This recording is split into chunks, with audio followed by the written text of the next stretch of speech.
All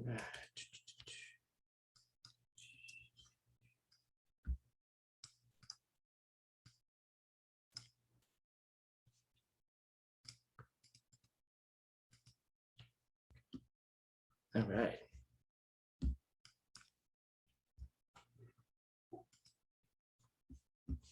Mm-hmm.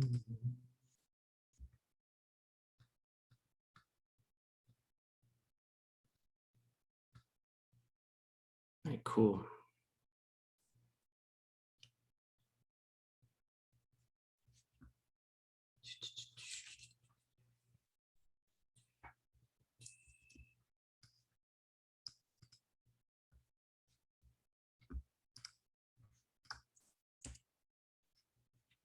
All right. First question I have. Is the text forwards or backwards? It's okay. It's backwards. No. When you see it says, okay, so you can read it. It looks like English to you? Yes. Okay, cool. Okay. All right, awesome. Okay. So those of you who are in the panelists, if you could turn on your cameras, even if you're just or if you're a tech person, it would really be helpful for me. Good morning. Hi, Patrick. Yeah, there you go. And of course, if you need to leave or fix your hair, Louisa, you know, you can always turn off the camera. All right.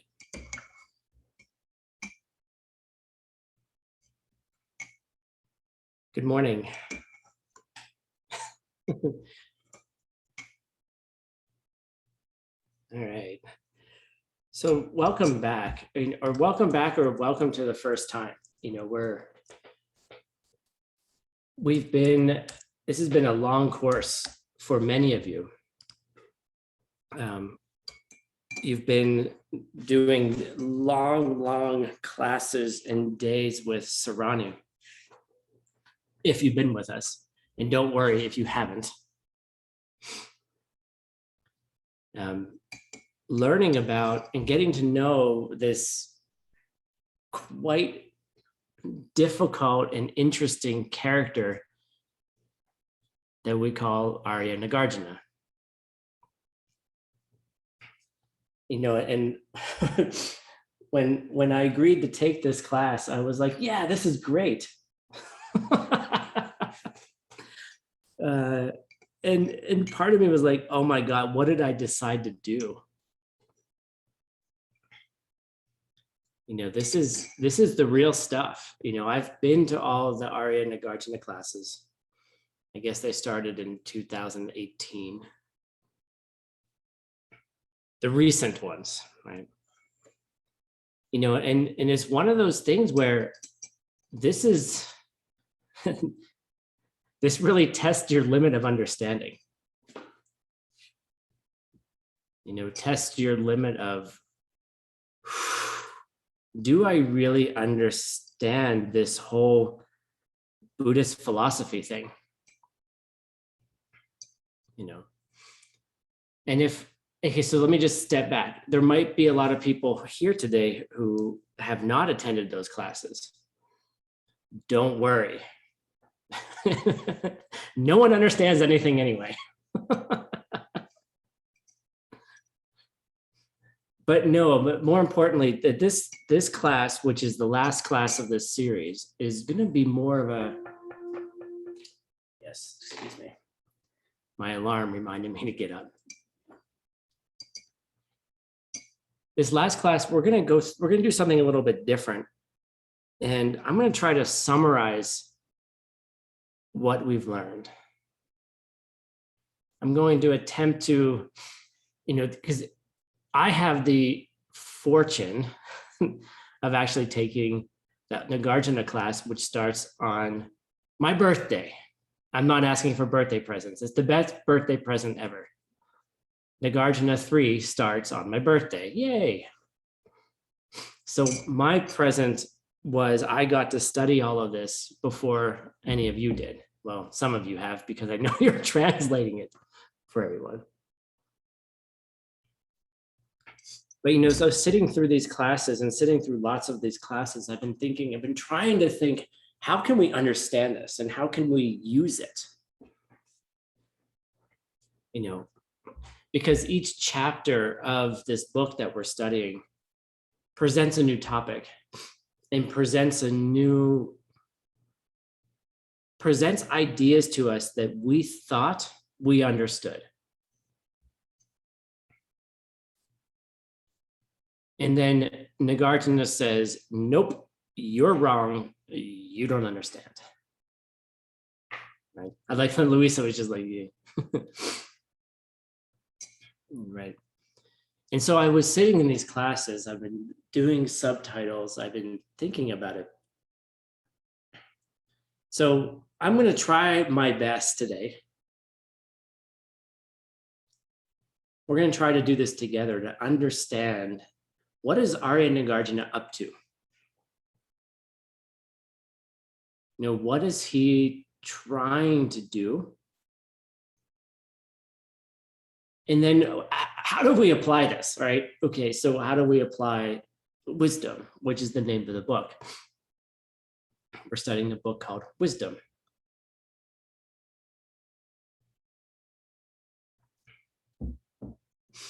So then how do we apply it? And then lastly, Arya Nagarjuna oftentimes gets us to a place of, well, nothing works. Nothing works the way we thought it worked. Nothing at all. And each of the chapters goes on to show us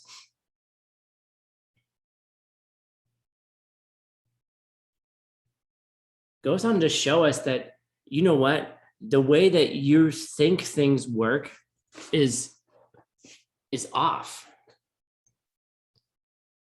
The way you think things work is off. And then it's like, well, what do you do from there, Nagarjuna? And if you've ever been to the ACI website, it's been up there for like 3 years now. The answer is there. So if you want to skip to the end of the class, go to the ACI website, look at the very first section of the website, and it tells you what to do. But what we're going to try to do today is understand, well, what the hell does he mean? Excuse me. Once he breaks down our understanding, once he breaks down our hold on the way we think things are, the way we think we're perceiving them, then what's the answer? What's next?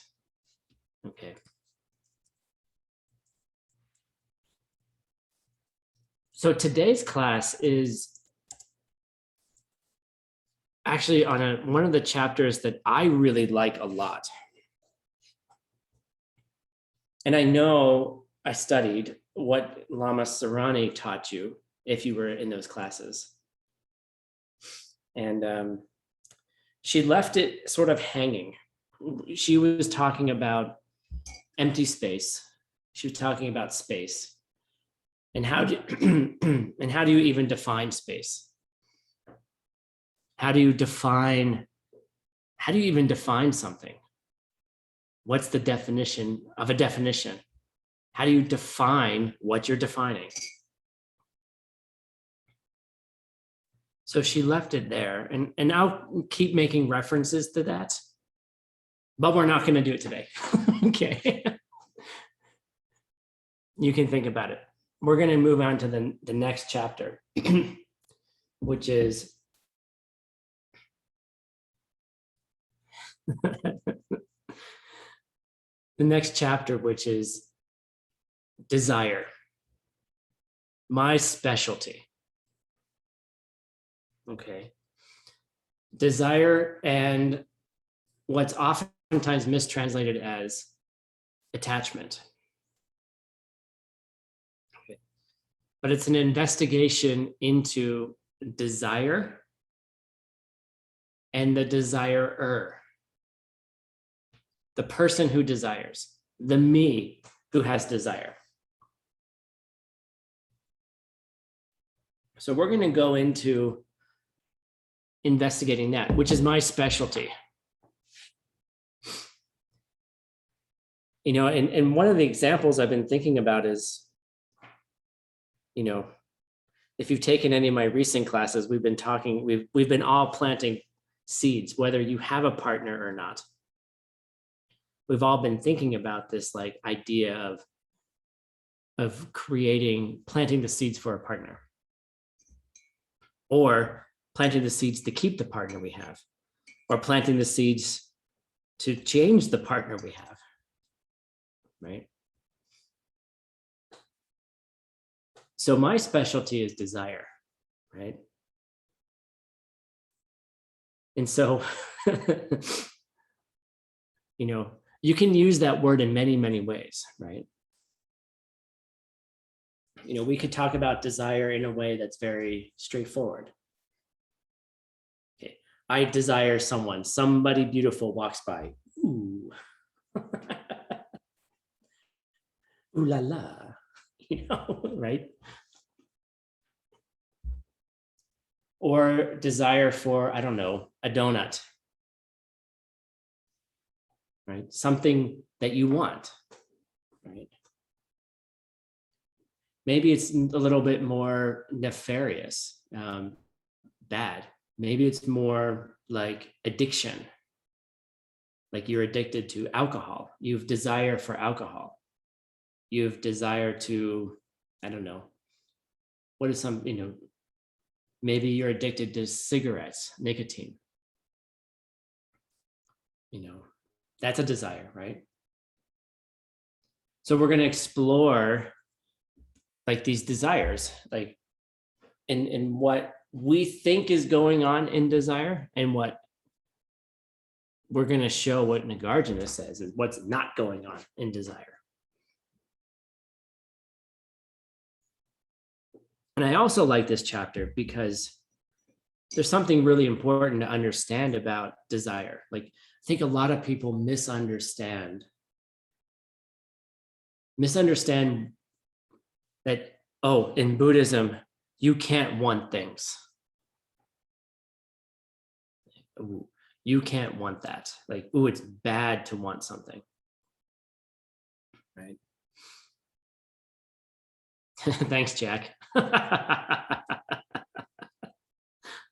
Jack nefariously wants donuts. It's early.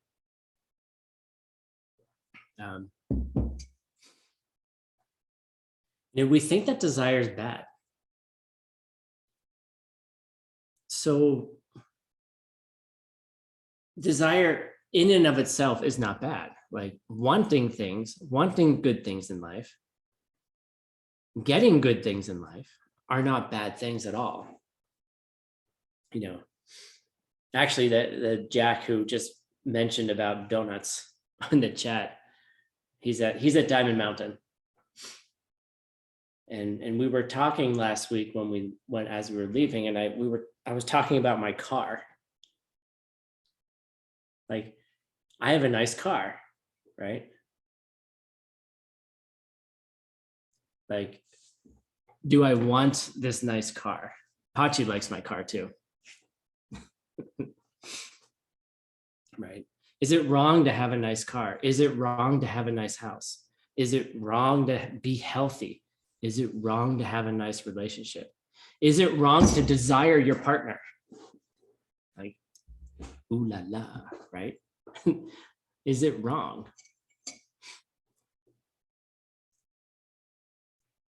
And the answer is, well, it depends.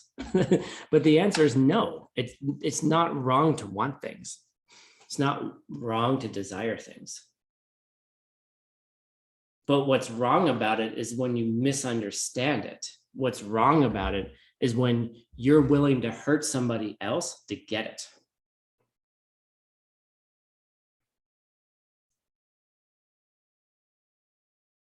One of the things I'm extremely careful of, well, more and more, not so much when I was younger, I will admit, is being very careful about respecting other people's relationships, right? desire for someone, like, ooh, I might want to go out with them, right? As they walk by, you're like, ooh, that's interesting, right? Does that person have a partner, right?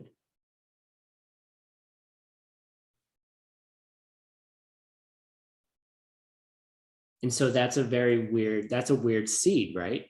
To be attracted to someone, to want somebody, to desire somebody, because you think the pleasure that you receive from them comes from them. And then are you willing to break up that relationship so you can have some pleasure? Oh, they smell nice. Their lips, what goes on in our head, right? How can they help me feel better, right? So are you willing to hurt that relationship to get something, right? And so a misunderstanding in that way, and this is where desire gets very tricky, right? Is it sexual misconduct to desire someone and be like, ooh, that person's attractive, and then not do something about it, right? Okay, well, I'm not going to do something about it, right? That's a question to ask, right? And don't beat yourself up. We're human beings, okay? It's a broken realm. We're just trying our best. But really, are you willing to break up a relationship so you can have pleasure, right? And that's an interesting question. So we're going to dive into those questions today. So let's pretend we're brand new. It's always nice to know what we're doing.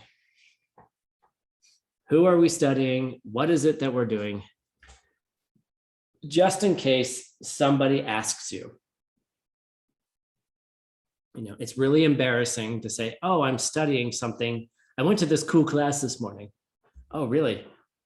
Who taught it? Oh, Tim taught it. He's cool, right? Yeah, he's cool.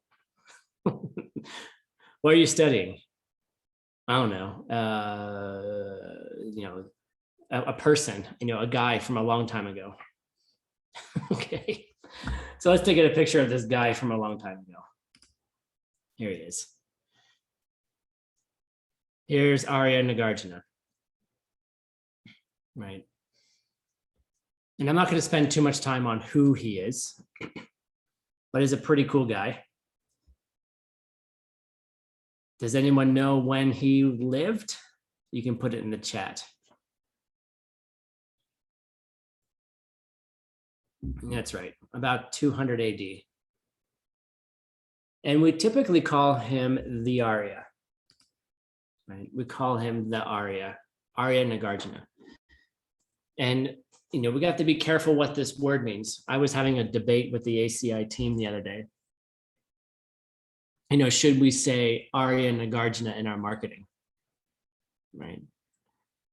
And, we have to be careful because that word can misunderstood across in the 20th century, right?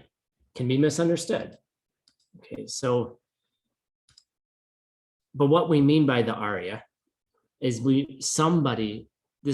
a being who has seen directly how reality works. They have seen with their own, it's not quite right to say it this way, with their own eyes, they have seen it directly, like you looking directly at a beautiful, I saw that beautiful person with my eyes, right? Okay. This person saw how reality works directly, not with their own eyes, because the eyes don't see reality directly. And if you studied Arya Nagarjuna, you would know that. But in deep meditation, something really cool happens. And you see directly how reality works. We actually call it the direct perception of emptiness. So here's this guy, Nagarjuna, who has this experience, right? And in someone who has had this experience,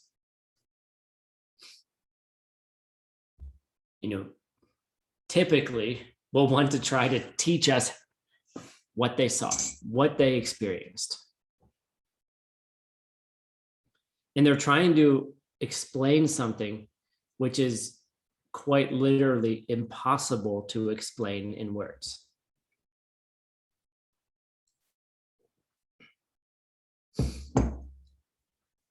And we're not going to go too deep into that today, but it's you're perceiving an absence. You're perceiving things before perceptions. You're perceiving things before normal perceptions. How about that? You have an extraordinary perception. And then you go about trying to talk about it. You go about trying to say, well, this is the key to understanding ourselves. This is the key to understanding our misshapen desires. Understand our broken world. And then what can we do about it? So this is my big sales pitch, right? Like, if you can understand how things are broken, right? And I've had many people argue with me. It's not broken. Things work great. I remember talking to someone once about, the 4 Arya truths, the 4 main things that an Arya experiences after seeing emptiness directly. And translators, it's my speed's okay, right? Okay, cool. All right. And they were like, no, everything is not suffering. They weren't able to even think about the idea that even their own goodness in their life is somehow broken.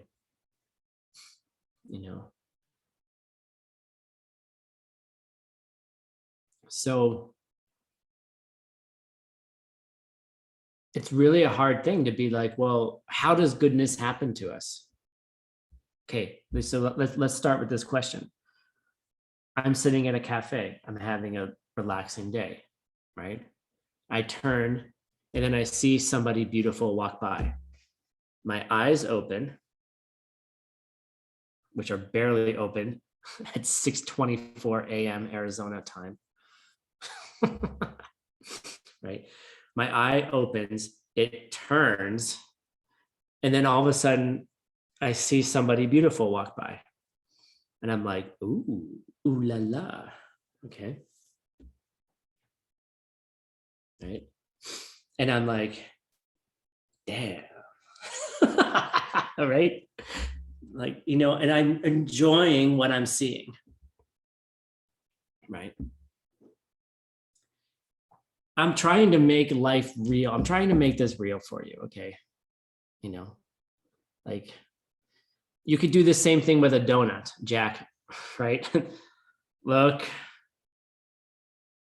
wow, that hurts. And you go, oh, a donut. And you're just like, you start salivating, right? This luxurious, soft, sweet donut is just waiting. It has, in my case, it has chocolate frosting on top, right? And it's just waiting to be devoured, right? Right? right? It's just waiting, right? So I'm talking about desired. I've enjoyed Tracy maple donuts, but I don't enjoy it as much as chocolate covered donuts. So same thing, right? It's the same experience. Like you see a delicious ice cream sundae, right? Vanilla ice cream, hot fudge, cherry, whipped cream, maybe some sprinkles, the rainbow sprinkles. Okay. And you see the waiter just walk by with it, right? And you're like, I want that.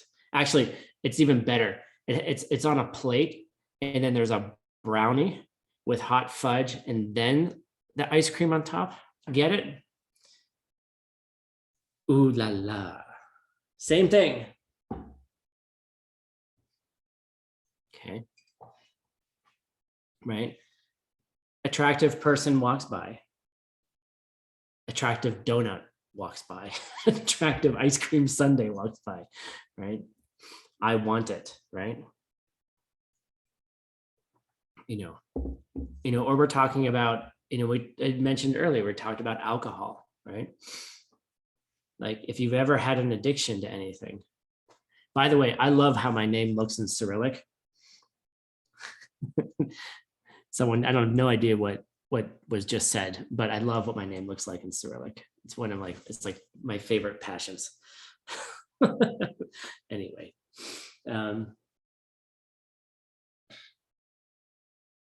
But like, what if you crave something that is not good for you, right? Like alcohol, for example, right? Especially if it's an addiction. One of my friends has an alcohol addiction. And they know it. They've known it for a while. They're trying. But literally for them, it's like the donut or the attractive person. They even just think of alcohol, and it's like their mouth starts watering, their body starts having reactions to it. If you've ever been addicted to cigarettes. Yes, there were donuts in Moscow, my favorite. I remember that too. I remember the date. That's crazy. That's 2 years ago. But then they're craving something that hurts them, right? I used to smoke cigarettes when I was in graduate school. I was intellectual, right? I'm so smart. I actually rolled my own too, right? But there's becomes this craving, right? It's now time to have a cigarette, right? It's now time to do this. It's now time to desire somebody, right? When does desire become too much, right?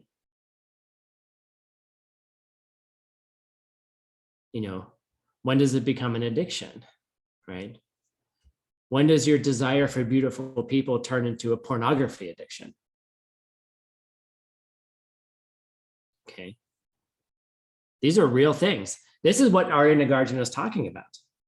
It's not talking about and what's neat about the way he speaks is he's just talking about desire. He speaks in poetry. Very simple, but very hard to understand.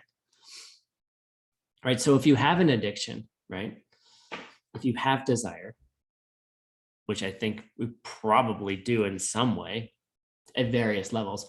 Oh, so when does desire start? Right? When I opened my eye, right? And I looked, did the desire start when I opened my eye? Right? And then I looked to the right, and then I saw, ooh la la. Like when, at what point did the desire for that person start? When I saw their beautiful hair, when I saw the shape of their body, when my eyeball touched saw which part of their body. Was it the tip of their nose? Was it the little sexy part of the ear? Were they wearing tight pants? Was it their toe? Was it the lips? Like, which part of my eye touched first? What light ray from that reflected off that person touched my eye first? And then the desire grow. Was it like, ooh, that's a nice nose. Ooh, that's a nice ear. Oh, they smell delicious. Which part, when? Okay, this is the big question. When did the desire start? Right? Maybe you like noses. Right? Maybe it was the nose. Okay.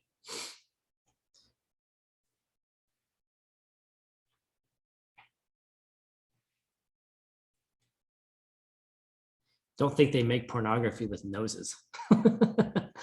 Nose porn. Like, no, but serious. I'm being serious. I'm making a joke, but I'm being serious. Right? Like the tip of the nose. Did I see the tip of that person's nose and then desire started in me for them? Was it the aroma of their body? And when did it touch my nose? You know, was it the beginning, the middle, or the end of the smell? Right? Right? Okay. So you think you were sitting there, you were just like, whoa, right? This person just appeared. Whoa, that desire just appeared. But when you start analyzing, you're like, well, when? How? Was the person there first? And then I had desire?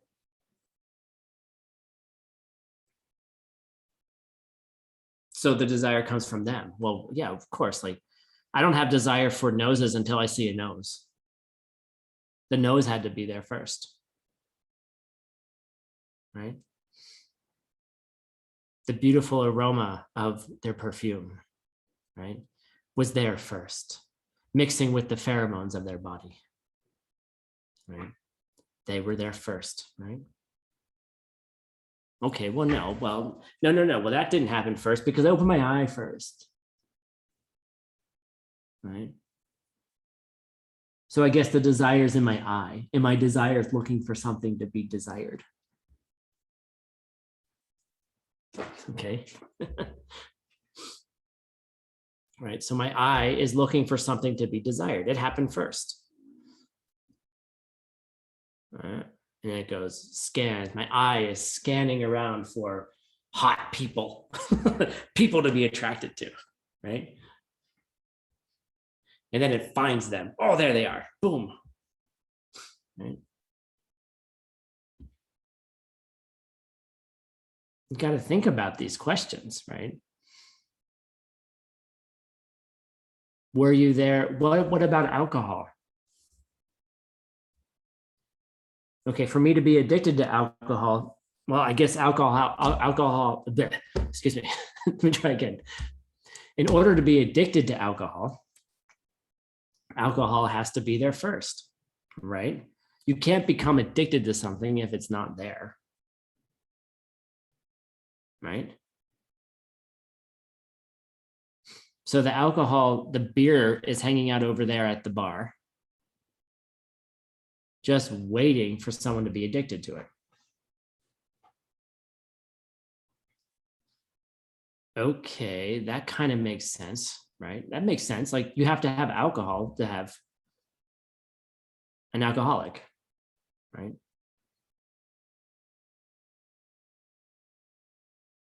But was the alcoholic always an alcoholic? Right? Did they just pop out and just become addicted to alcohol? That's not generally our experience, right? Same with cigarettes, right? You just don't come out like a little baby smoking cigarettes. Like, mommy, give me a cigarette. That's why babies cry. They want cigarettes.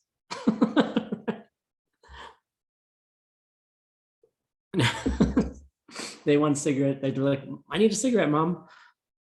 It's been 9 months. I've been in there 9 months. You know? And you're like, well, no, that doesn't quite make sense, right? Our experience is that someone is not a cigarette smoker, someone is not an alcoholic, and then they become one.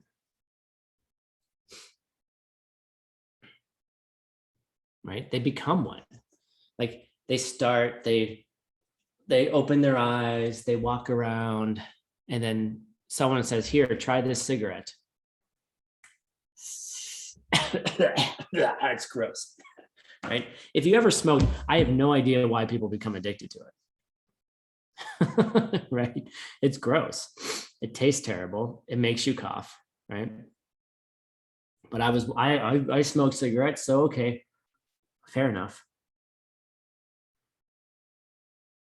Actually, I started with clove cigarettes. They taste better. They have, anyway, that's not important. But right, so you then smoke a cigarette, right? Then you smoke another. So now you're building up your addiction, right? You're not a smoking addict when you first start, right? You start building it up, right? Have one, then you have two, and then you have three, and then you have one the next day, then you have five the next day, right? And somewhere in there, right? Somewhere in there, you're not an addict. Now you're an addict, right? So we just sort of showed two different things, right? Which one is it? I didn't even do all the proofs, but which one is it? You know, are you, in order for someone to be addicted to cigarettes, the cigarettes have to be there first. Okay. We just said that. Everyone seemed fine with it. I don't know. No one argued in the chat.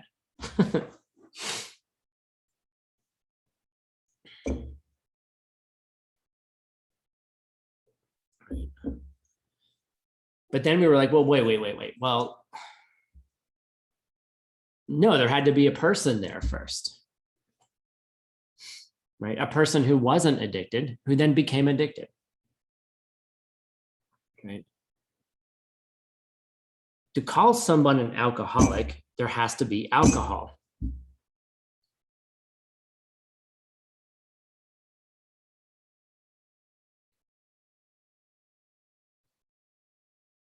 But to call someone an alcoholic, you need a person. Right? Oh, so I guess they happen at the same time.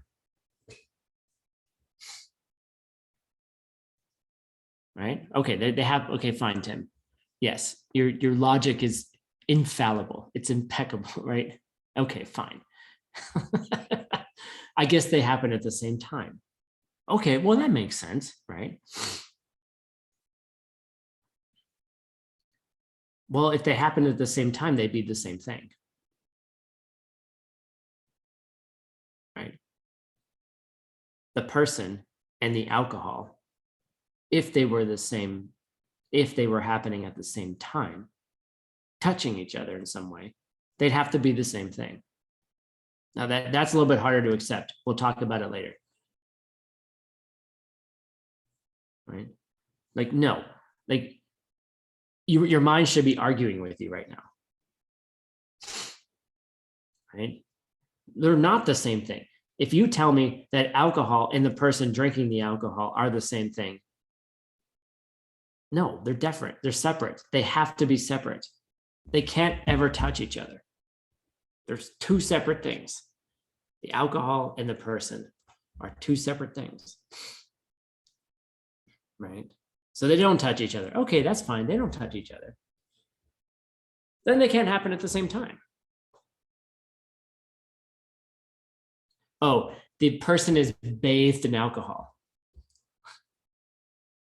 Like skin, like the skin on your body, right? It's like touching, it's a part of you. Come on. Like, where's the alcohol on the person? Like, like what you're pouring? It's like a constant stream of alcohol being poured on top of me, right? Okay. You can't see it. It's just on top of me, right? We're the same thing happening at the same time. Yeah, you know what? You drown. Okay. Okay, so they're not the same thing. They're separate, right? And if they're happening at the same time, I can kind of prove to you that if they really were happening at the same time, they'd have to be the same thing. They'd have to not be separate. Then you couldn't call them two things. Okay. Right? Okay. So it's like when you start doing the Nagarjunian analysis, it almost sounds like if you're a psychologist and you've done Jungian analysis, right? Archetypes, excuse me, Nagarjunin. Wait, I can't even do it anymore. Analysis, Nagarjuna style. Nagarjunian style.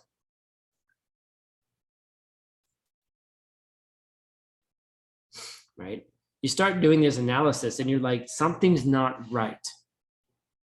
You know, the way you thought things were going weren't quite right. Right? We just kind of showed it very simply. Right? We kind of showed, look, alcohol. All right. Well, in order to have an alcoholic, you have to have alcohol first.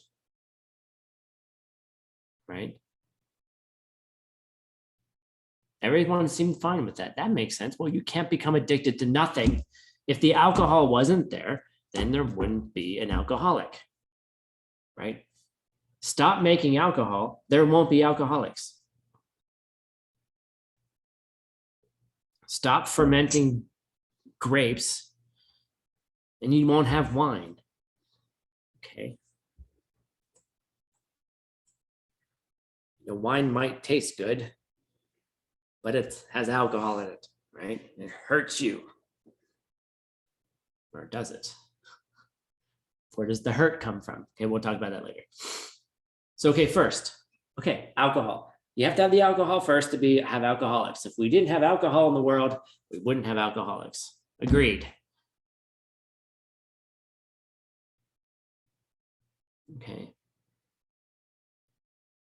But then you're like, okay, wait a second. You have to have a person who could become addicted first in order to have an alcoholic. Okay, all right. Well, I feel much better now. Right? Okay, there has to be a person there first. Okay. Well, wait. We just said the alcohol was first. But no, then we said, no, the person's first. Which one is it?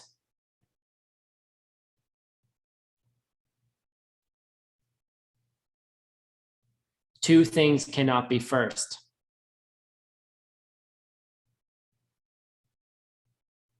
Never did two people win a race. Right?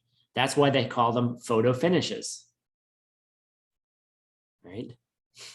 One of the noses of the horse is just slightly further than the nose of the other horse.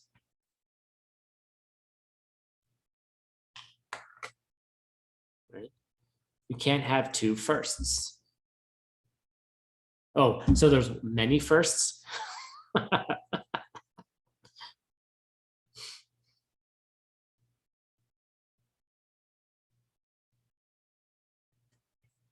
So then your mind goes, okay, well, fine. All right, so they're both there at the same time. That's where your mind goes next.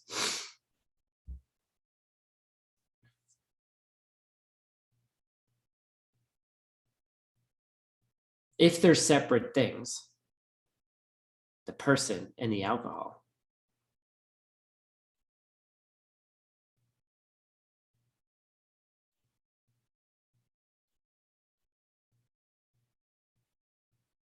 then they couldn't do anything to each other.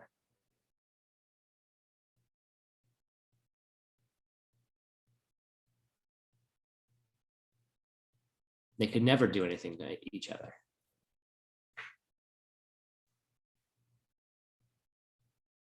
First, I drink alcohol, then it makes me drunk. First, I open my eyes, and then I see a beautiful person. My eyes did something. My eyes looked at someone. My eyes go, my nose went, right? Smells are very attractive to me, or unattractive, by the way. It goes both ways. Okay. Super sensitive nose, right? My nose did something. My eyes did something, right?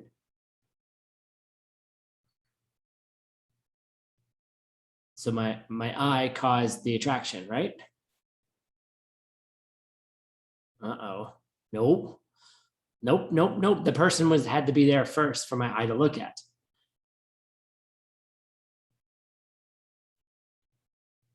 Okay, so I'm looking at that person. All right. That beautiful person out there who smells heavenly just walked by. They were there first, and then I saw them, and they caused me to be attracted. Have you ever argued that with yourself? They caused me to be attracted to them. It's their fault.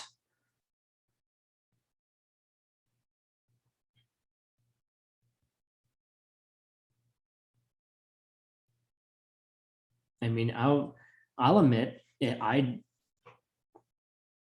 done that several times. And in fact, I used it as a justification for doing something I shouldn't have done. If they make the first move, okay, ready? If they make the first move and they're in a relationship, well, that's their fault, not mine.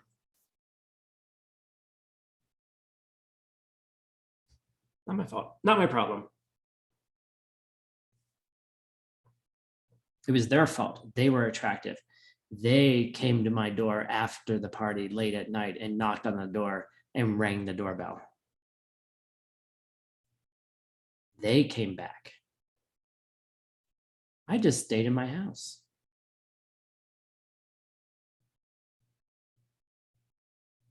Not my fault.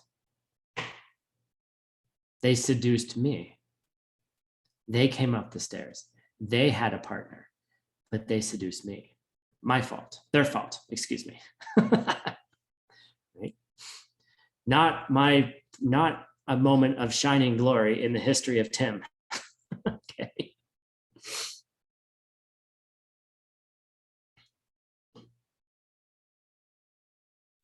I think I was 25, something like that.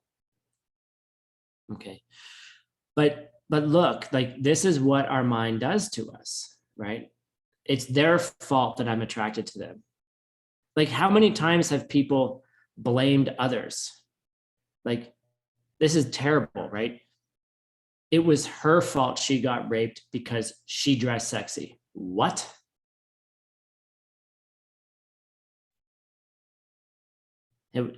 What? Like, I mean, you know, these are things that people say. I didn't do anything. She was just sexy. She just showed up, seduced me, right? They came back. They knocked on my door at 3 a.m. They rang the doorbell. They woke me up. They came up the stairs. Well, you don't need details. But no, I'm serious. Like, it was them who was attractive. It wasn't me. I didn't open my eyes first. But if you really think about it, my eye opened first, my nose opened first, and then I saw them. Really? Okay, so this is that. If you're trying to decide which one came first, was it my eye? Was it when I opened the door when the doorbell rang? Was it when the door opened just a little bit and I saw the tip of their nose? Nose porn? Right? Was it when I saw the whole nose?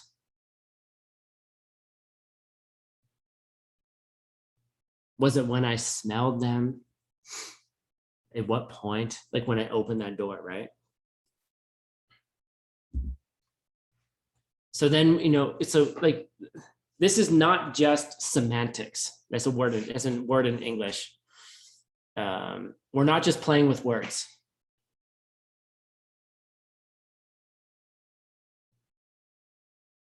Right? It's actually the difference between actually being happy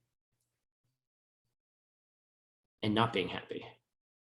It's a difference between actually having a fulfilling life and not having a fulfilling life.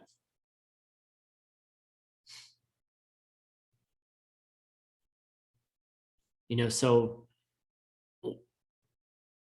if we say that attractive person, it was their fault, they dressed up, they put on the nice cologne or perfume, they walked by all sexy, they walked by all alluring, and then I looked and I have desire for them.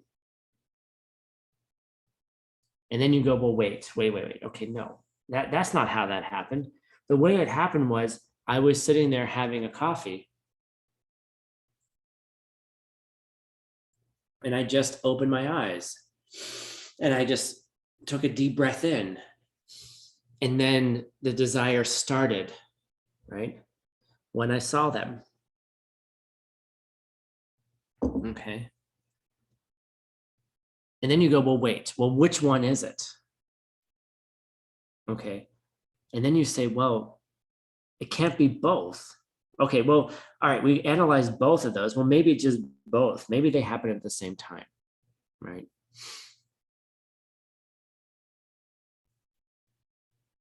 Okay. But if both parts are there, Carlos,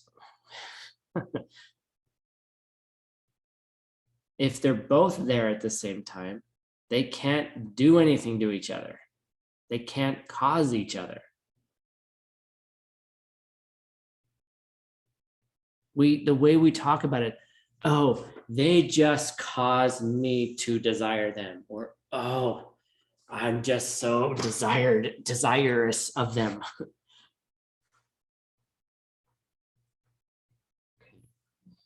We're not talking about seeds yet, but the whole point of Nagarjuna's discussion is that this is how we think all day long. This is literally what we do all day long, even if you're a seed practitioner. Okay. Yeah, you might have a little bit of awareness. Okay. Until you become the Arya and Arya, right? We're kind of stuck. We're stuck in this. Oh, we should have a chapter about seeds. There actually is a chapter about karma, right? Which happened first, the cause or the result? You can't call something a cause until you have a result. It's only after the result is there that you have the cause. Because you can't call something a cause until the result appears. Because then it wouldn't be a cause. It wouldn't be doing anything yet. Sorry, translators.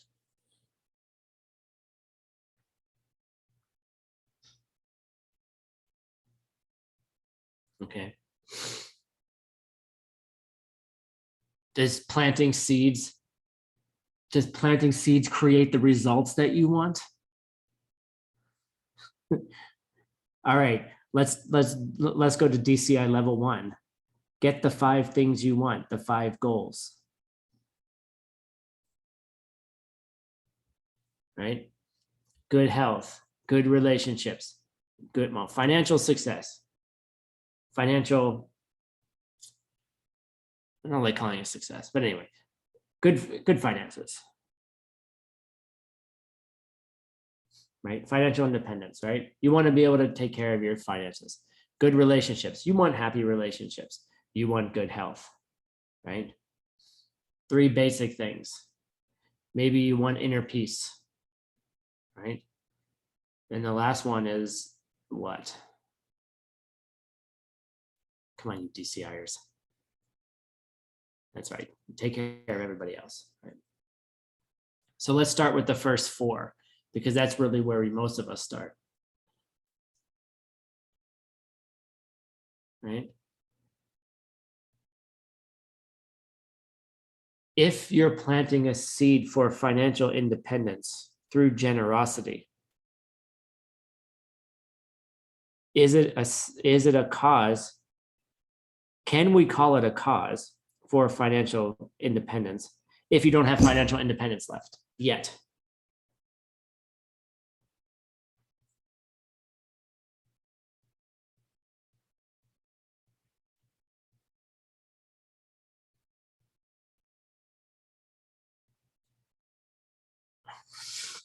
Think about that.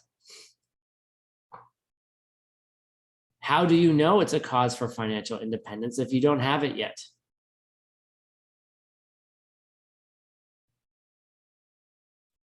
You can't call something a cause until you have the result. Yeah, sure, you could trust it, Aishan. Right? You're trusting it. Yeah. Just like I trust a politician.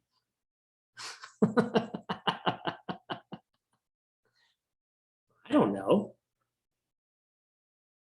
Right?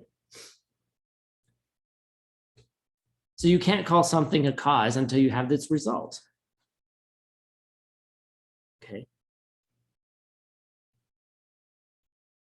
So then what are you doing? Oh, but by the way, you can't have a result unless you had the cause, because that makes no sense.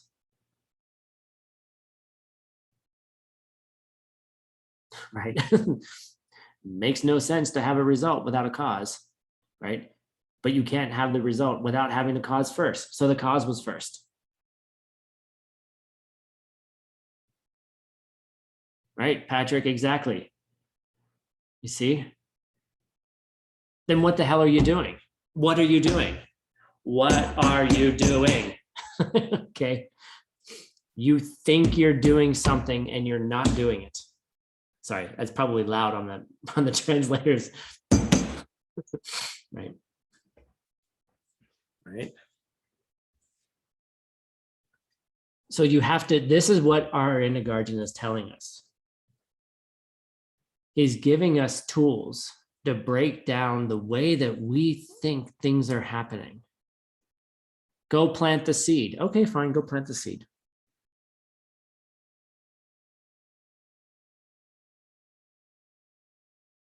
But is it a, then you ask the question. It's a logical question. It's an annoying question. Can you call it a seed without its result being present? Right? If the result didn't happen yet, then how can it be a seed for something?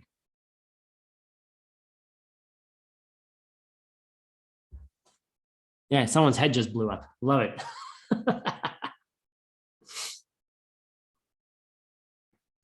Oh, okay. Okay, fine. So then the other thing someone says, all right, fine. Well, then they're at the same time.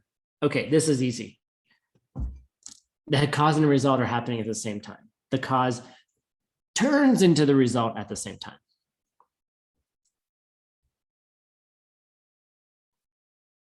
Which part of the cause became the result if they're there at the same time?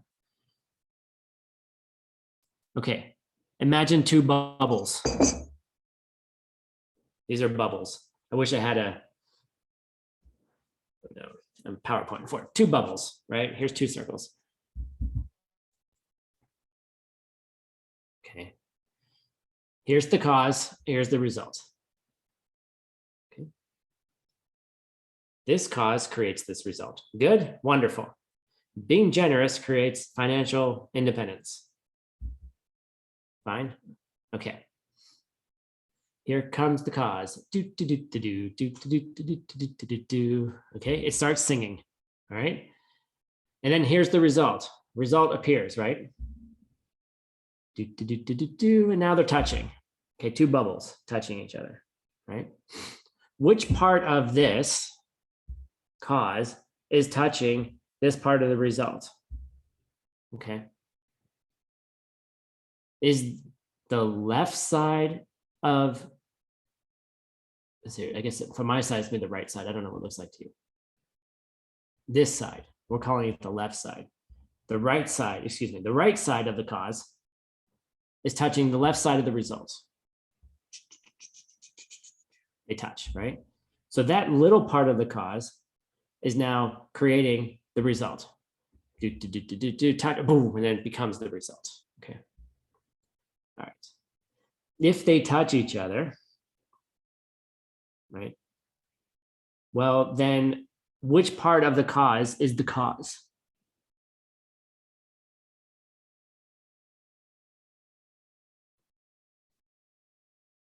Okay. Why am I asking that?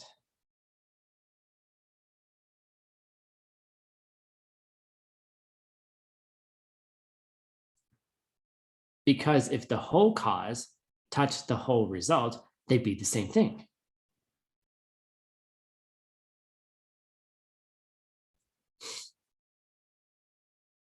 Then you wouldn't have a difference. And that's impossible. A cause and result are two separate things. Okay, so, all right, so they can't be the same thing. Good, okay, wonderful. They touch, right?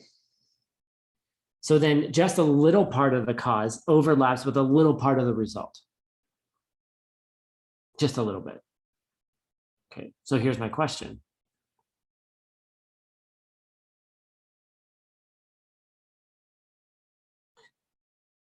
Then if just a little part of the cause is touching a little part of the result, then you don't need the rest of the cause.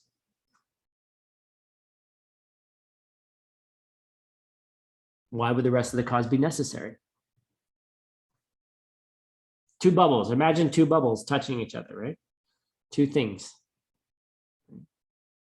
Generosity, financial independence, right? If only a little part of the generosity touched to make the result, then there's no need for the rest of the cause.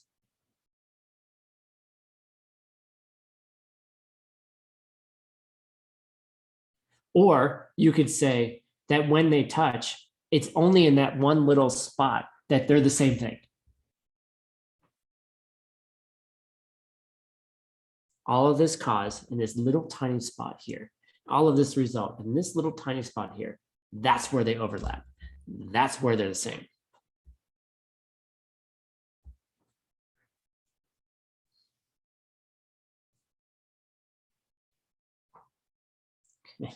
I'm watching the chat. Right? Something's not right. You could never say that something in the cause is there when the result is there, because then they would be the same thing. Excuse me.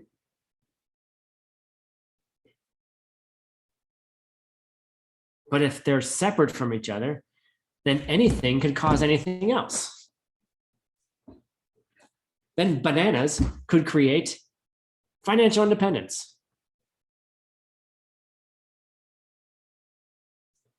Except for people who are banana farmers. Okay, forget about banana farmers. Okay, then anything could create financial independence. Anything could create a person that walks down the street that you think is hot. The banana creates the attractive person because they never touch. Pizza creates an incredibly attractive person. Okay. You have to think this way and be like, there's something not right. We just analyzed all the possibilities. Okay, so nope, that's not what I said, Louisa. I didn't say there weren't causes.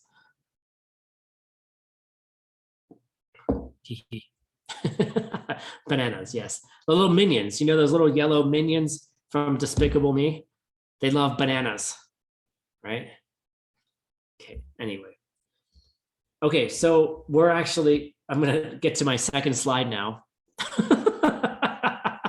All right, guess what my second slide is? Who's this person? Looks very different than the first person. Okay, if you're ever looking at Arya Nagarjuna,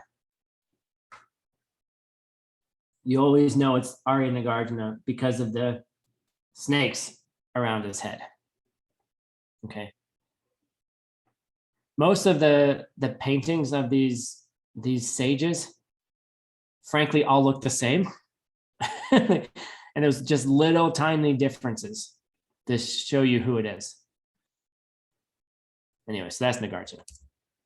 Who's this? Yeah, thank you, Elena. Choni Lama. This is the commentary we're studying. When did Choni Lama live? Ooh, that's a harder question.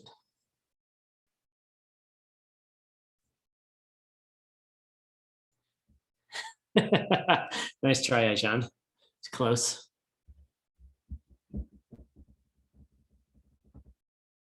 It's somewhere in there. I don't remember exact dates. That's why I asked you all. I couldn't remember. I don't have it in my notes. Nope, Sao Chang, you're too soon. I think Desmond's right. Somewhere around there. Somewhere in there. Okay. So long time. There you go, Rosella. Perfect. 300 years ago, ish. Right. This person wrote a commentary on Nagarjuna's wisdom, which is what we're studying. Okay. And why do we need a commentary? Because it's really hard to understand. Okay. You know, and we're not going to go into all the different commentaries that it references, but we need explanation about this. Like, look, it took me an hour and 8 minutes to get through 2 slides. Okay. But if your mind is blowing up a little bit, that's good. Right? Where did the desire come from? Where did it come from?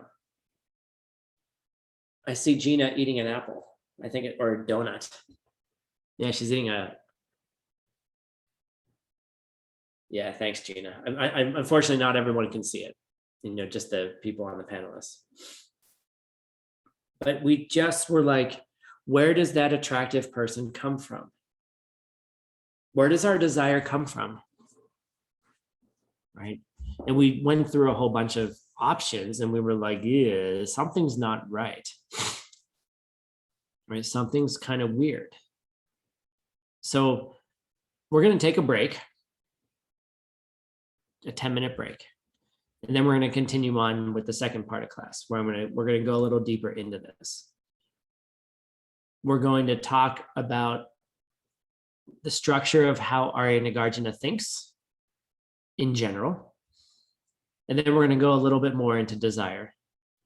And then at the end of all that, we're going to answer the question, what are we going to do? So what? Like, what now? Okay. So, and then, because we have so much time, then we're going to do question and answer. So get your questions ready. You can ask anything. I'll try my best to answer Nagarjuna questions, but also, you know, anything about your practice. Like, let's just open it up, you know. And then we're going to use this as a springboard for the real Nagarjuna 3 course, right? By the end of this class, you should have enough understanding to be able to go very deep into Nagarjuna 3. Oh yes, Patrick, you can ask anything relevant that's not relevant to Nagarjuna. We'll just have a general Q&A. All right, 10 minutes, come back. It's going to get exciting, even more exciting than it already is. Hey, thank you, translators. All right, take a 10-minute break.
Hey, Pachi, I'm wondering if you could help me out. So when we get to the question and answer, I'm guessing people are going to ask questions in the chat and whatnot. I'm wondering if you or someone on the ACI team could like even just do Google Translate them really quickly for me. Thank you. I want everyone to be able to ask in their own language. And then where do you want me to put them so that you I'm get not them? back. I need 2 more minutes. I am back, but Gina, what are you eating?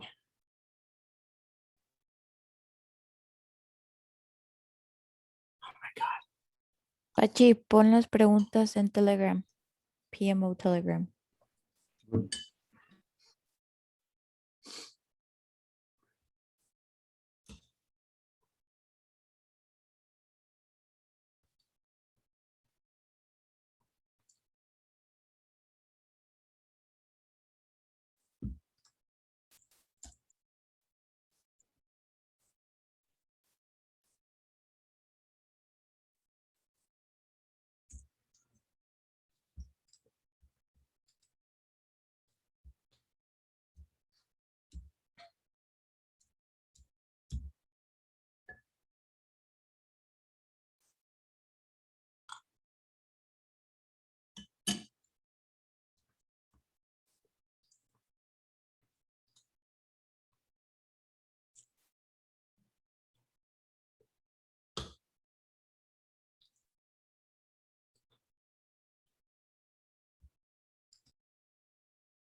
All right, let's come on back.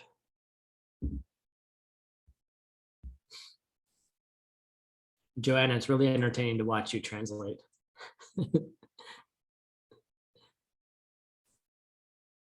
Actually, it's really fun to watch most of you translate. Like, when I'm actually seeing your expressions, it's a lot of fun. And thank you so much, translators. I need to bow at your feet from now until the end of time, and there is no end. As a joke, you're really like, you work so hard, and I know it's exhausting, and I know we're always asking for something from you, and the worldview organizations are constantly having requests. So thank you, first of all, for saying yes, and also let's rejoice, and don't forget what we're really doing, right? Which came first, the request from ACI or the translator? There you go. Did you open your eye and then look at your Telegram chat and afraid that there's another request from Tatiana? Or was the request there first? Got it? But in all seriousness, like, we really, really, really thank you. And I know the people who are listening, they couldn't do it without you. And we're trying to find ways to make it more accessible, trying to create training programs. Can we train more translators? Can we, so you don't have to work as hard? But guess what? As bodhisattvas, we have to work hard.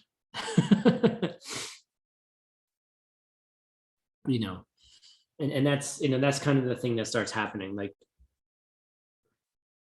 if you find what you're doing brings you joy, brings you passion, right? You have passion for it, right? And then there's joy. Well, which one came first, right? Just kidding. There's something that happens when joy is brought to it. Then you ask the question, well, where does joy come from? Where does joyful effort come from? But I'm seeing the joy in you. Like, I'm actually seeing you, I'm sorry, all of you people watching on the webinar, you cannot see the translators, I don't think. Maybe you can, but I'm talking to there's what, 26 people, right? But it's really, it's really important, to find the seed for joy, to plant that seed. Oh, thanks, Tatiana. Look at, and generally, it's hard to, it's hard to be, it's in a lot of ways, it's hard to be a bodhisattva, even if you have joyful effort, right? This week I've, got back from Medicine Buddha. I got some weird respiratory infection. I'm tired. Couldn't sleep last night because I was nervous for this class. And then when I finally could sleep, my cat decided to catch a mouse and then, play with it twice. Caught the mouse twice. I took the mouse outside the first time. An hour later, brought the same mouse back in and started playing with it. And not only does she play with it, but she makes this horrendous noise.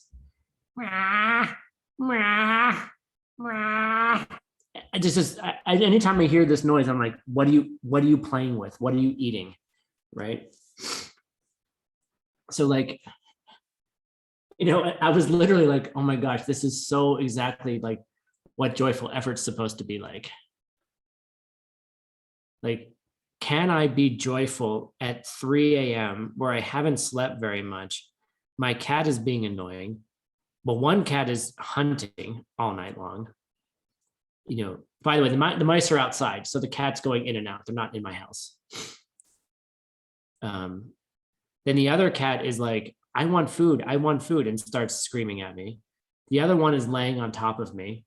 And I'm like, guys, I literally have to get up in 2 hours. I have to,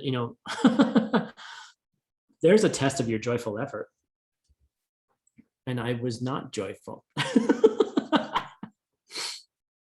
But actually, that's what actually made me, that's what I finally got to sleep. I started just being joyful a little bit. I'm like, look, I get to teach Nagarjuna in the morning. I get to have cats that, while they're somewhat annoying at times, love me, right? I get to study these cool ideas. Of course, I'm going to have an obstacle before teaching Nagarjuna, right? Of course, right? Of course, that's going to happen.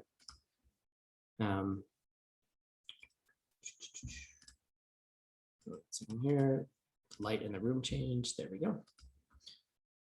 Of course, you're going to have the obstacle where I'm thinking that, I'm thinking of things wrong. Right? I was thinking of things wrong. I try to think about karma and emptiness at 3 a.m. when you haven't slept very much. And your cats are bringing in mice. By the way, my cat does not kill them. She gives them to me and then I take them back outside.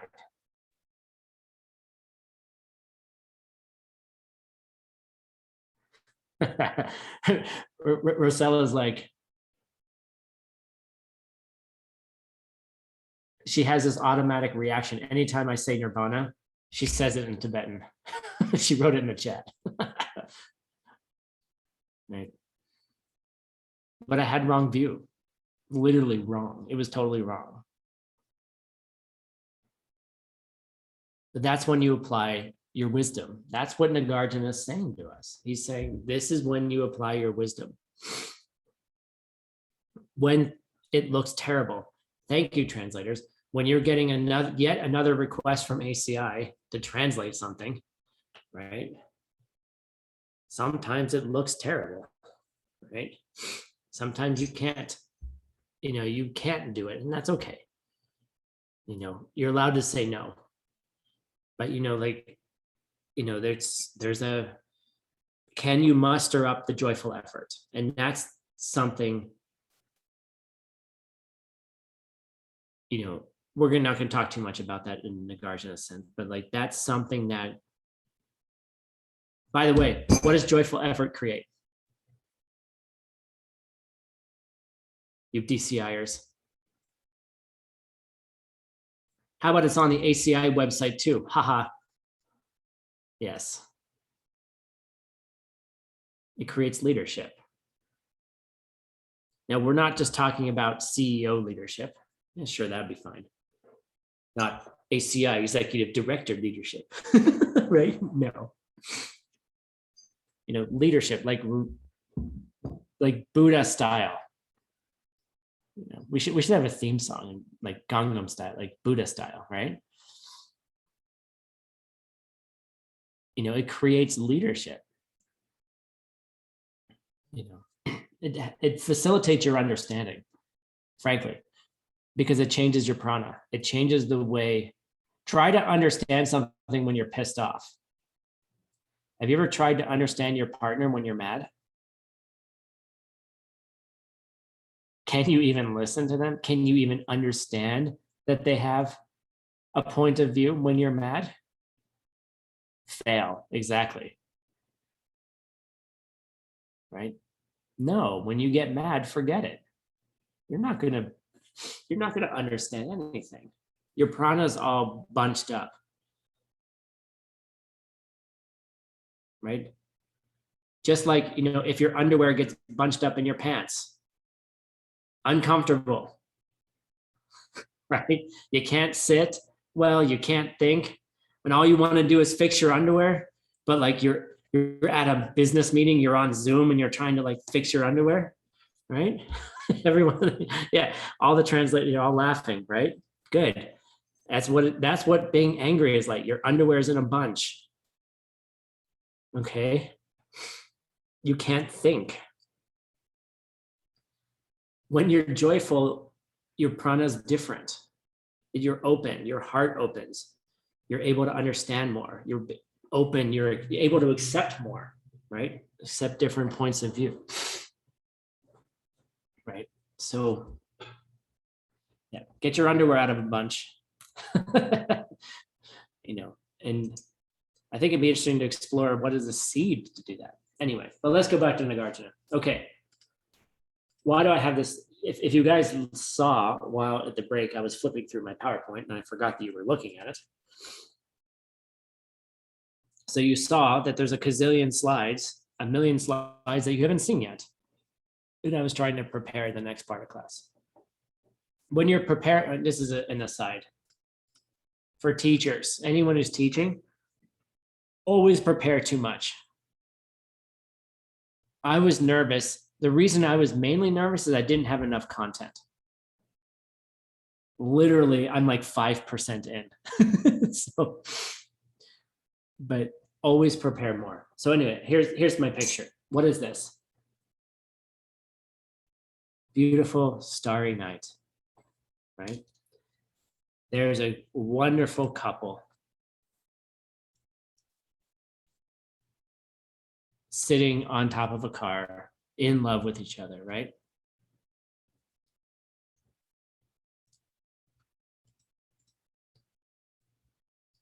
Now, here's a question. This is the main thing about Nagarjuna, okay? It's the text is set up in a way that there's always some other person, we call him the kachik, the other guy, the other person, who comes with a wrong idea. Okay. So there's several wrong ideas. Okay. And we've talked about them briefly, but I'm going to go into them more in depth here, right? When we say the other guy, the kachik, that's the Tibetan, right? The other person. What we're really saying is me. Tim has the wrong idea. Okay. I have the wrong idea. And then Nagarjuna is going to tell me why. So what's the wrong idea? The wrong ideas in Nagarjuna are mainly the things that we believe have a natural connection.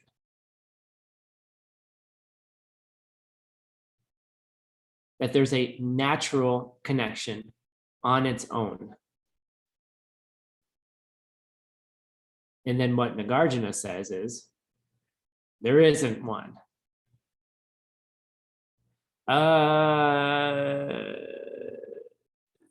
You can call the opponent, yes, the other guy, kachik.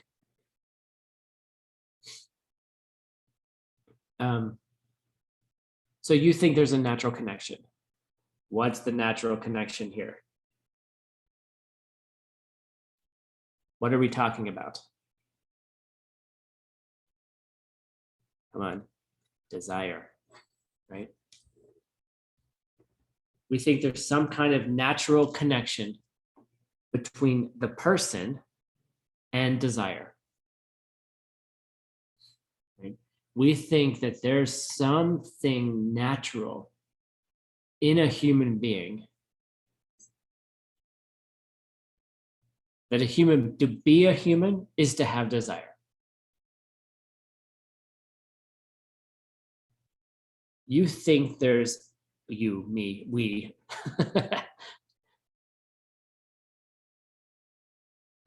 You, me, we think there's a natural connection between the person and the desire the person has. That if you somehow took away desire, you wouldn't have a person. So we're talking about desire a little bit differently now, right? We're not talking about it. We're not just talking about the hot person that walks by, the attractive person that walks by, right? We're talking about deeper desire, the desire Nagarjuna wants to talk about. That the Kachik, the other guy, says desire and the person are inextricably linked, intricately linked.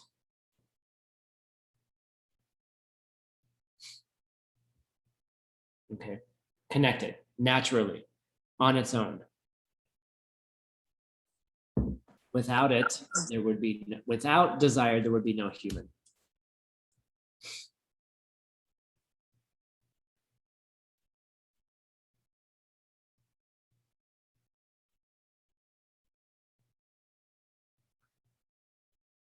So basically what is being said here is that, I'm going to say a little bit more specifically than the way it says in the Nagarjuna, is that mind, your mind and desire are connected. Just like the hot and burning is connected to fire. I'll say it again. Your mind and desire are connected to each other in the same way that fire is connected to hot and burning. Okay.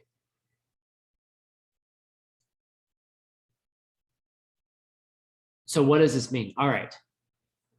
Fire. Like the definition of fire is something that's hot and burning. Okay. There's a whole discussion in the previous chapter about this. Okay. There's a whole discussion about fire and firewood in Nagarjuna 3. So we're not going to go too deep into it. But you think there's a connection between fire, naturally between fire and hot and burning. Why? If each of you put your hand in fire, you will experience something hot and burning, right? Everybody knows fire. Okay, this is why it's an example in the scriptures.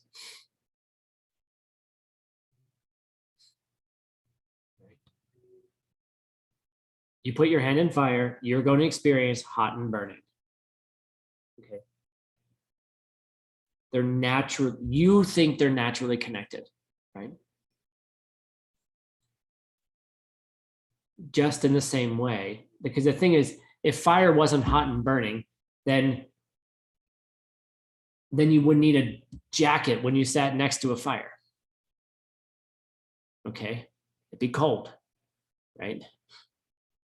There's a quality that fire has that is hot, right? If it didn't have hot, there wouldn't be fire, right? If you didn't burn something, you wouldn't have fire, right? Makes sense. We're not going too deep yet, right? In the same way that fire is hot and burning, that's what desire is like for the mind.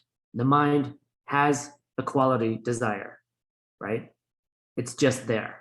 Like to have a mind is to have desire. To have fire is to have hot and burning. Okay. We're talking about general desire, right? Like to be a human, to have a mind is to want something, right? To desire something. Bananas, donuts, attractive people, your eyes, always looking for something, right? Your stomach, always looking for something, okay? Right. You think it's the desire realm, right? It's in your mind. You are desirous. The quality of you is desirous, your mind, okay? That's the first natural connection. Yay. Are we there? Okay, of course, not everyone can say yes, but that's the first thing. You think that Kachik, the other guy, thinks that there's a natural connection. Right? Just like you think that there's a natural connection between an attractive person and your desire for them. Okay. When they walk by and they smell delicious and they look sexy and they have an amazing nose,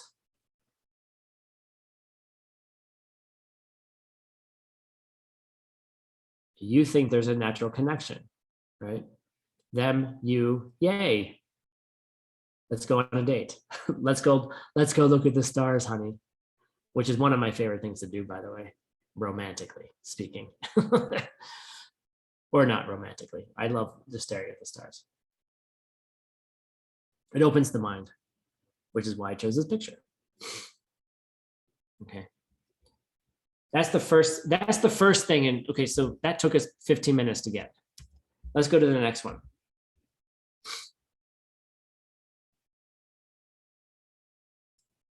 So the first one we said is the person, right? The mind and desire, they go together, right?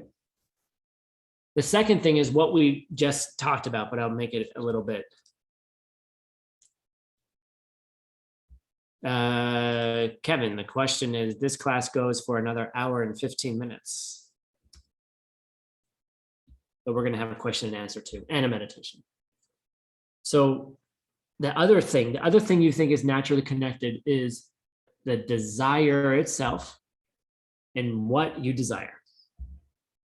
They go together, right? They must go together. The alcohol and the alcoholic. The me and the attractive person with the beautiful nose. Okay.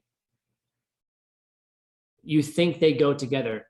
The desire is linked, right? That desire is linked with that beautiful person, right? The desire for intimacy is linked to my partner, watching the stars. You think your happiness is linked to your partner, right? Your desire for them, your desire for intimacy, your desire for physical intimacy, for emotional intimacy is intricately linked with that object, that person, right? That somehow the desire and them are the same, they're together. Okay. You think that, you think those two things. You first think, well, look, being a person and having desire are this together. They're together, naturally connected. Secondly, in order to have the desire itself is also naturally connected to the object of desire. To have it be an alcoholic, you have to have alcohol, right? Those are things that we naturally put together. And that's what Nagarjuna is going to say is not correct. And we actually kind of did that for the first hour and in 15 minutes. We kind of did it backwards. But I want you to get the flavor for this. The flavor is that what things do you think are naturally connected that can't be naturally connected?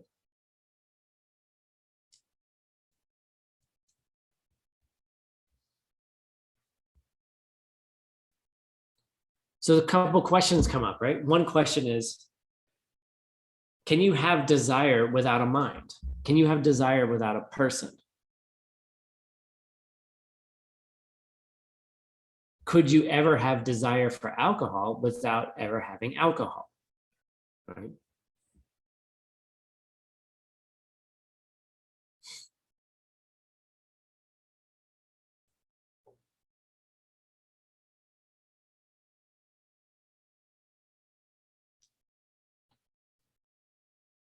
So we went through a lot of this. So what I want to do here is I want to give you guys a way to think through all of these problems, not just this one problem. Okay. I want you to put some, like, to kind of burn it into your mind that when something happens, to catch yourself thinking that there's a natural connection.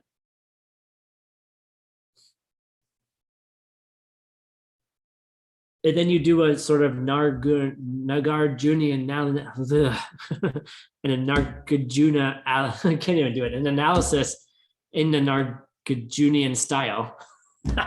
Wow. That's what happens when your cat keeps you up all night long. Using Nagarjuna's analysis,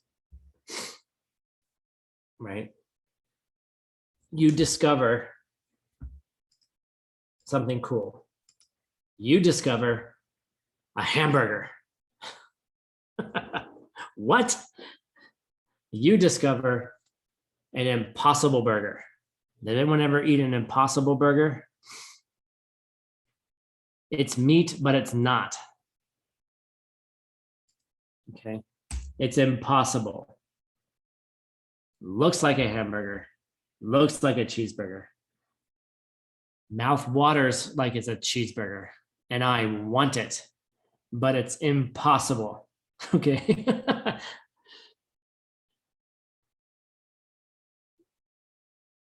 You need to realize that the things that you think have natural connections are impossible.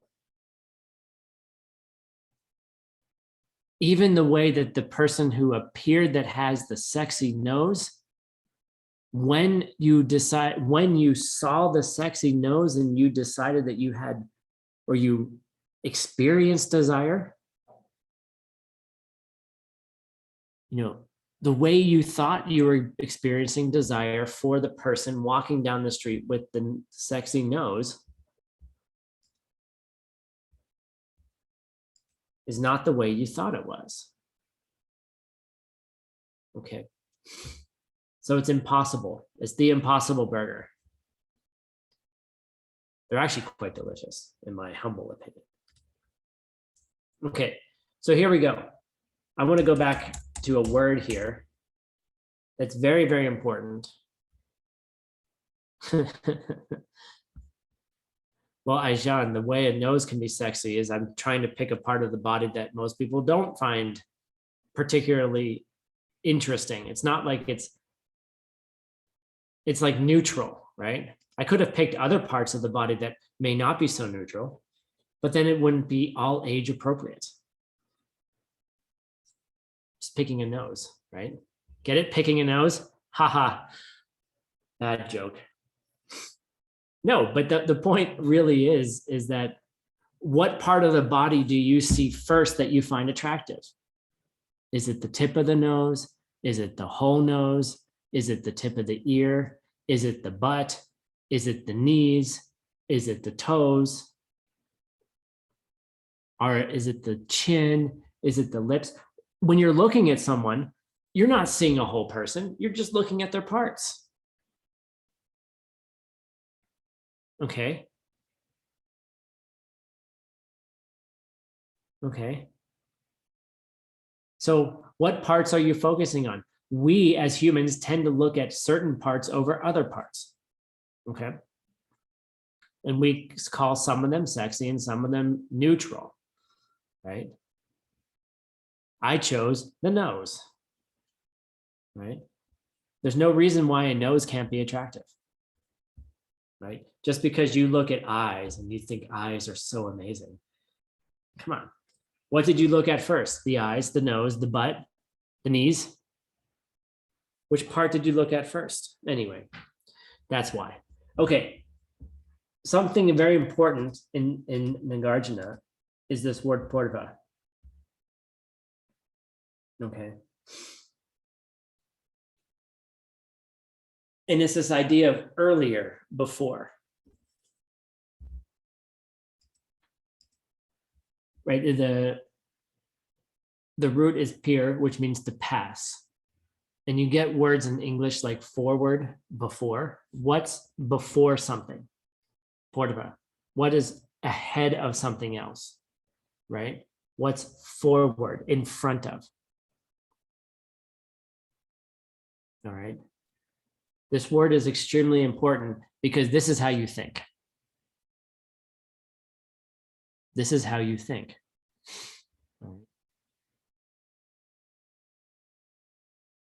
We talked about this already. We talked about, did the attractive person show up first, or did your eyeball open up first? Which happened first, right? If you catch yourself thinking about what's going on, you're going to get to a place where you realize, I don't know what happened first. I don't know. I don't know what happened first. Did the attractive person show up first? Did my eye open first? Did they happen at the same time? Right. So I want to go through briefly a structure that you can use from Nagarjuna to help you understand everything that happens to you, everything you think about, and why everything you think about and the way you normally experience it is like the impossible burger. It's not a burger. It's an impossible burger. Okay, here we go. I really want breakfast now. All right. So here's this idea of purva, right? Time, right? Before and after. Okay. So we have two things here. You've actually seen this earlier on. You have the seer, the person that sees, and then what is seen, right? Okay, two things, right? Tim, the seer, and what is seen, the attractive person, the person with the nice nose, okay? I see an attractive person, okay? Is there a natural connection between these? This is what you need to ask yourself. Is there a natural connection here? Well, let's find out. Here's the test. Okay, test number one. This happens first, okay? The seer happens first, right? Well, that makes sense. I have to open my eyes to see something, right? I can't see someone attractive that I would desire unless I open my eyes, right?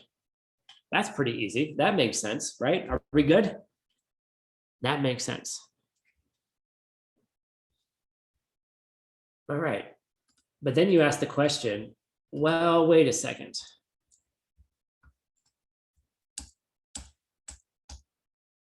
No, they actually, no, wait, that's backwards, sorry. This happens first. It's okay, Carlos. It doesn't matter if you're blind. You can smell. Like that's why I use the example of smelling, right? Some people are attracted to smells. Maybe they're attracted to sounds, right? Doesn't matter. So no, what happens first is what is seen. Well, okay, well, what do you mean by that, Tim? Well, there had to be a person there first for me to see them, right? If there wasn't someone there, I couldn't be seeing anything. Like I would open my eyes and there's nothing there to see if they weren't there already. Okay. This is not just a joke. I mean, this is what can get you to nirvana. Okay. This is what can get you to see emptiness directly. Okay. So look, yes, of course, that attractive person wearing the really sexy clothes with a really cute nose was there first. I opened my eyes and then I saw them. Okay, cool. Then you're like, oh, well, now you're kind of like, well, shit, which one's first? There's two logical proofs we just made, right? Both sound really good. both sound really, really good. Right? They both sound good. And now you're like, oh, crap. Well, which one is it? Well, maybe there's a third option, right? Here's the third option, right? They happen together, right? They happen together, right in the middle, right? They touch each other, right? We've talked about this, right? If they're happening together at the same time and touching each other, what's the difference between the seer and the seen? What is seen? What is the difference? If they're happening at the same time, there is no difference. If they overlap, then they're the same thing. But they're different things. I'm a seer. Here's my eyeballs. Right here are my eyeballs. And then over there is the attractive person, the person I have desire for. They are not the same thing. I promise you. They are not the same thing. They're separate. So they never touch each other. So they can't cause each other. Okay.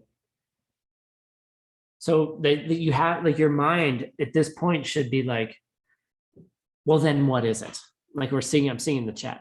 What is it? What is it? You're looking for an impossible answer. Okay. You're looking for an impossibility. Okay. Because if you can say, well, the seer comes first. Or no. The thing that is seen comes first, because in order to see it, it has to be there to be seen. Sorry, translators.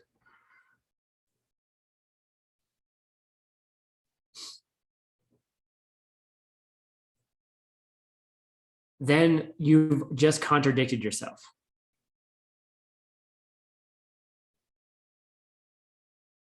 Which one is it? Is it the seer was there first? Well, yeah, because in order to see something, you have to have something seeing.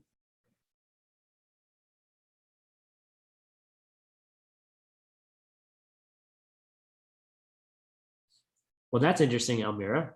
The stars must be there first before the astronomer can see them. That's the first example in Arya Nagarjuna 3.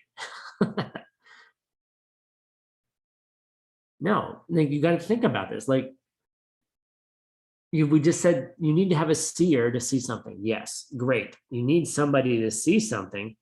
You need a seer who has the capacity, the potential to see before something is seen.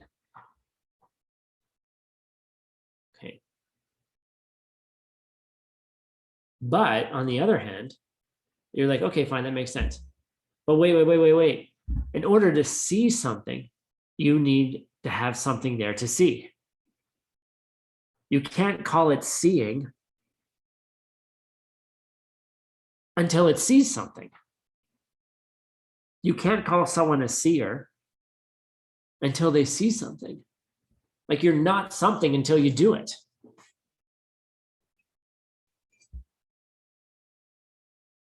You're not an astronomer until you look at the stars.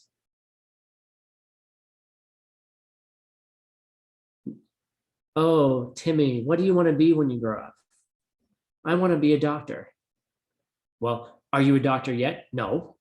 Can't call me a doctor until I do doctory things. But to be able to do doctory things, I have to be a doctor. I can't do a doctor thing without being a doctor.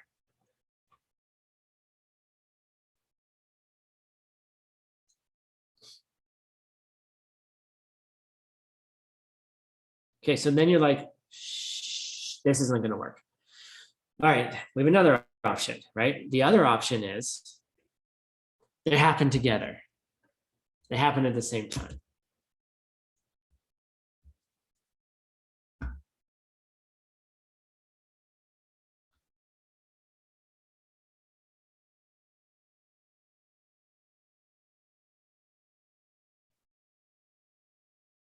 So is there a place where the seer and the seen overlap?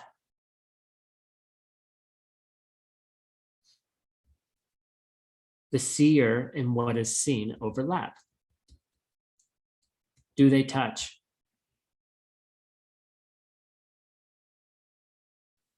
In order to call something two things, they have to be separate.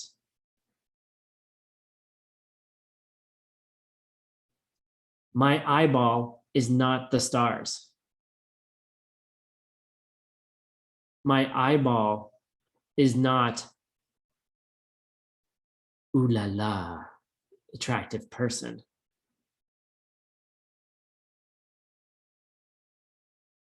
Right? My eye is not that. No one goes, ooh, Tim's eyes is the attractive person out there. No, no one says that. That's crazy. They're separate. Do they touch each other? No, my eyeball does not touch the attractive person. Okay. Yeah, you could maybe lick my eyeball, but that's not the same thing. We're going even deeper. The seeing that my eyeball does never touches the person that I'm seeing.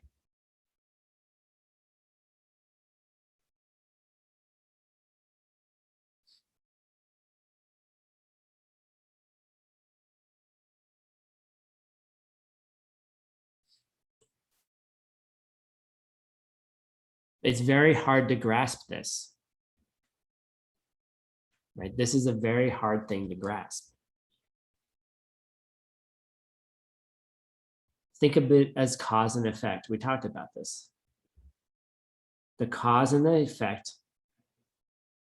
If the cause is present, the effect is not there. If the effect is present, the cause can't be there because the cause transformed into the effect. So they can't be there at the same time.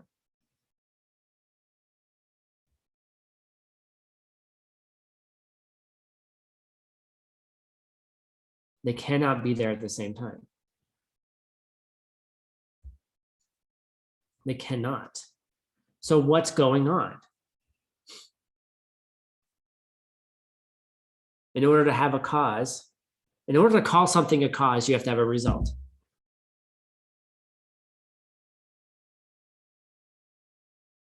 In order to call something a cause, you have to have the result.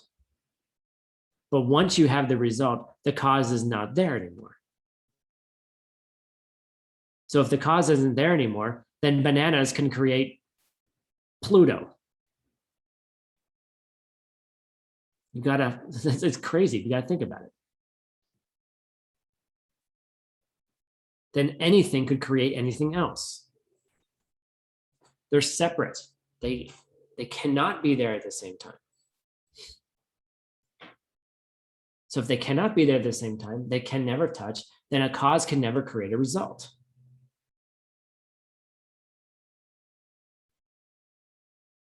Okay. This is what Nagarjuna says to us. That there's something weird going on, something very, very weird going on. You think there's a natural connection between the cause and the result. You think there's a natural connection between you and your desire. You think there's a natural connection between your desire and the thing desired. The person that you want, the partner of your dreams, the person that you're in love with who doesn't love you back yet.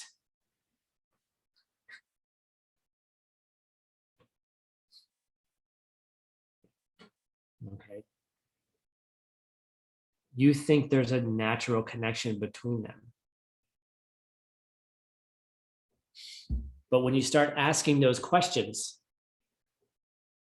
Purva, before, which one's in front? Things start to break down. And the way that you're thinking about the way that the world works is not the way it works. Now, I just want to be very careful and say, I didn't say there wasn't cause and effect. Okay, that's not what I said. But you have to think about how there's cause and effect.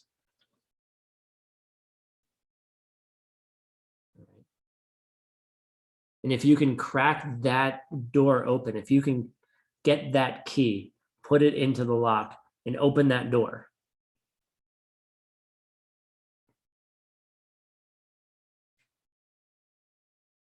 then a lot of cool things are possible, right? Then something like being a bodhisattva is actually possible.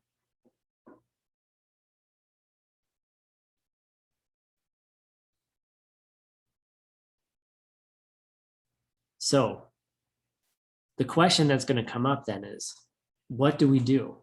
Okay, I just said everything's impossible, right?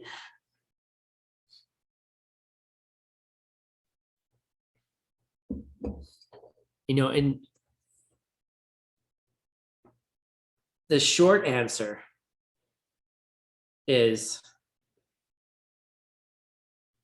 there's a seed for the cause, there's a seed for the result, and there's a seed for the connection between them.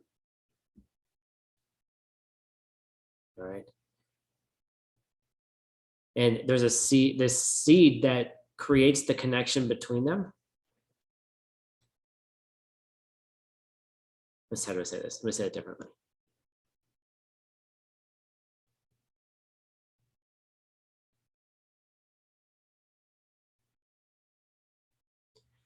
The connection that you place between things is coming from how you treated people before. Portava.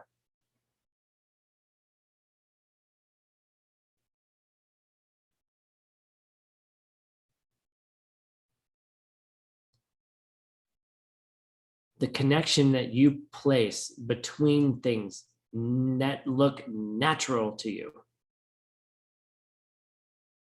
come from how you treated people before.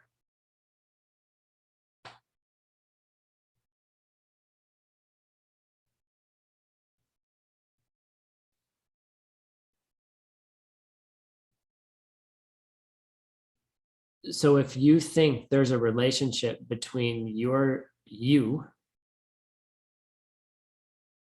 and the attractive person that walks by and you have desire for them,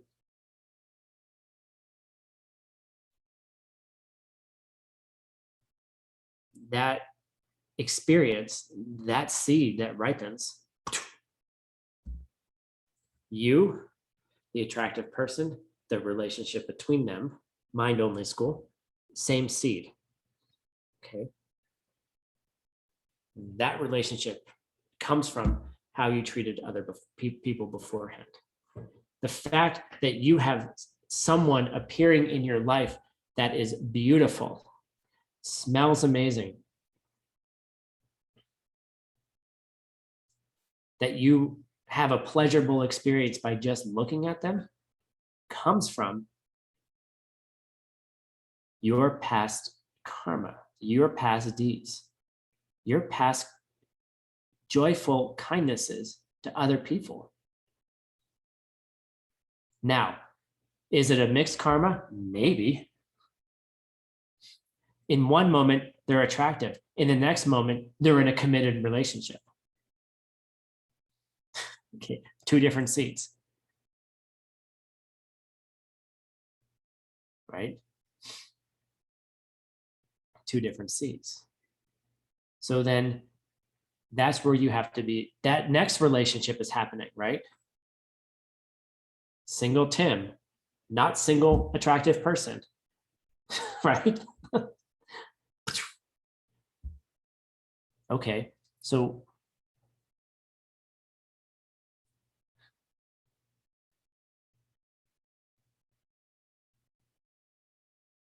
yes, you see. So that's why you have to be very, very careful with how you treat other people in relationship. It really sucks to be surrounded by attractive, not single people. And you're single. Okay. If you want a partner. Right. It's a good seed to be surrounded by people that you find attractive. Okay. That's a good seed.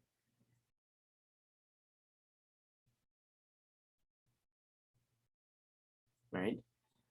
But then if your desire causes you to try to do something to get that beautiful person in the wrong way,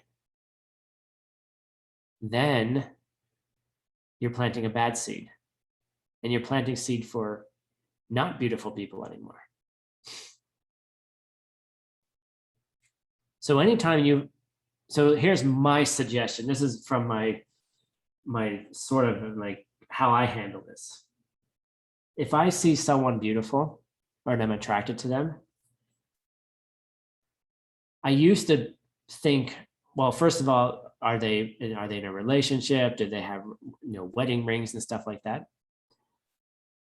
But I take it a step further first, and I say, I'm dedicating this seed of beauty so that everybody else can see that beauty, can experience beauty.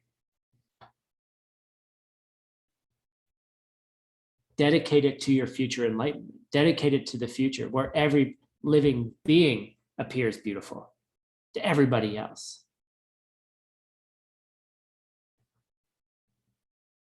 Then all of a sudden your desire goes from ignorant desire to enlightened desire. Then you won't do something stupid like try to take away someone's partner and hurt them, because all that's going to do is create more seeds for you to show up where no one is single, or you're going to be single, or your partner's going to cheat on you. If that's a problem for you, right? You see? So when you understand that the connections that you're making are not natural, but rather the connections you make between things are coming from seeds, then you can do a whole lot of cool things with it. Okay. So we're going to do a cool thing with that. And that'll be the last thing before our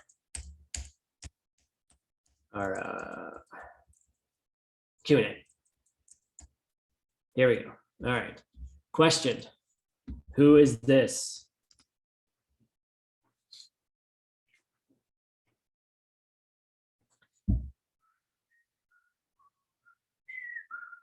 It's not a Tanka. There you go. Thank you. It's Trijang Rinpoche. All right. I've always loved this picture. He just looks peaceful and happy. I want to look like that someday. So many years ago,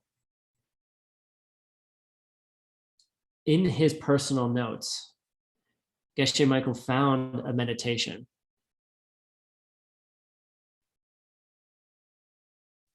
Ah, Tahia, thank you. It's good to see you, Tahia. Well, at least see your name. Geshe Michael found in Trijang Rinpoche's library after he had passed a meditation, some notes on a meditation.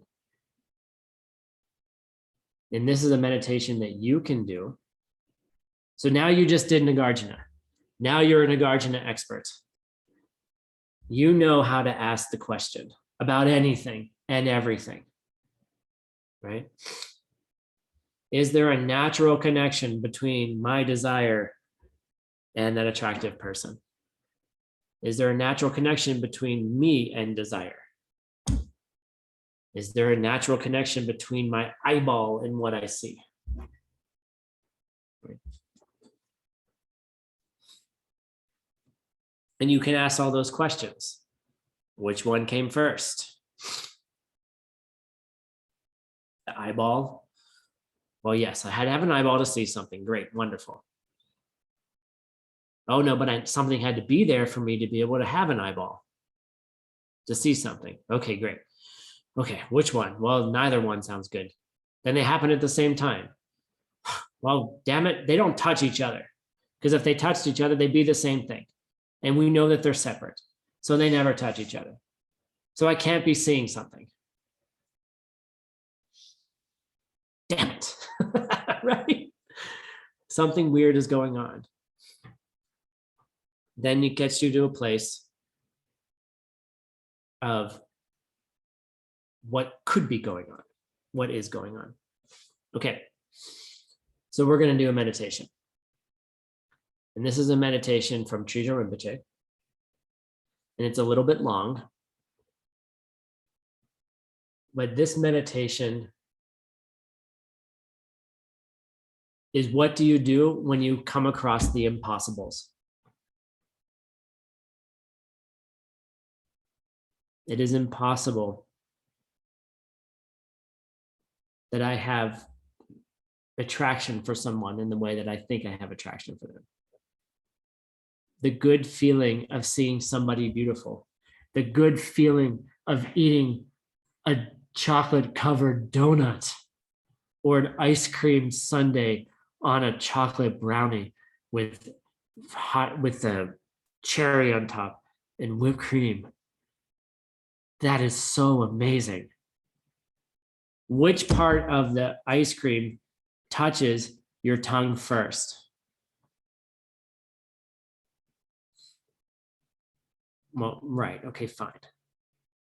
Right. When does it touch? When does the ice cream create sweet, delicious taste in the mouth?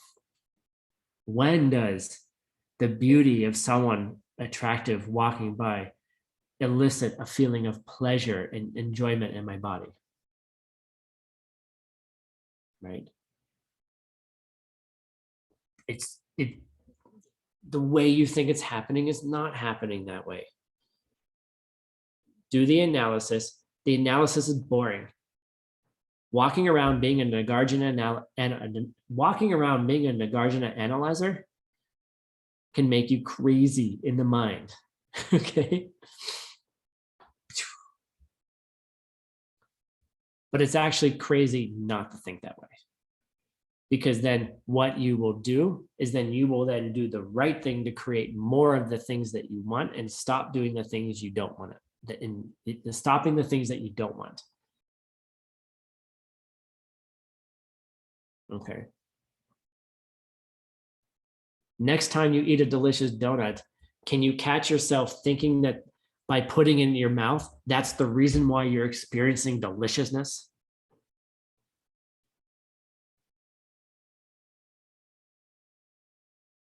You know, think about it. Like, if you can catch yourself in the habit of going, oh, this beauty is coming from the beauty that I've given other people. The shower that I took this morning and the cologne that I put on to be attractive to other people is the reason why I see attractive people in the world. I take care of myself. I put deodorant on. I shower. I wear nice clothes. I get haircuts. I put on makeup. I don't usually. Right? For other people. I do it for other people. Right? If I want to see more attractive people, then I have to do more attractive things to people.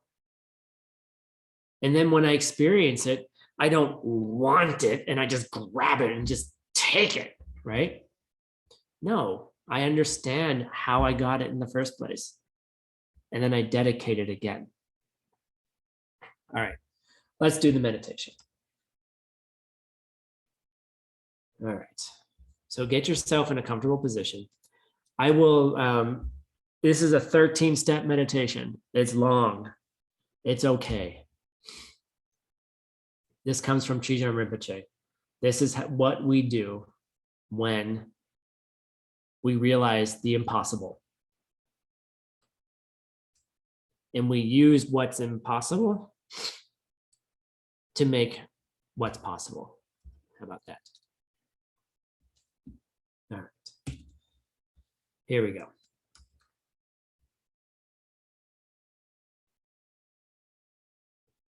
So this is an extensive tongue-led meditation.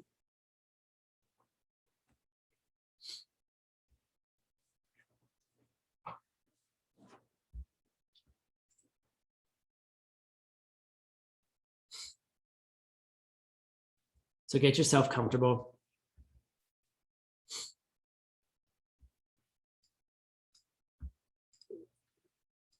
Close your eyes. Translators, I sent it to you last night. You can look at it if it helps you. It'll be slightly different.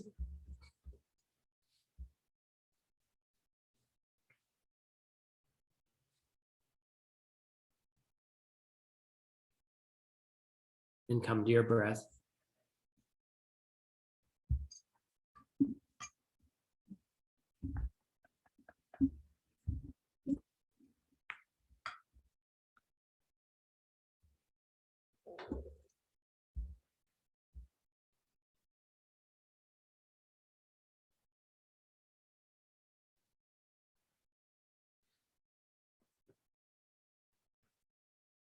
And bring to mind someone that you know who's having some difficulties.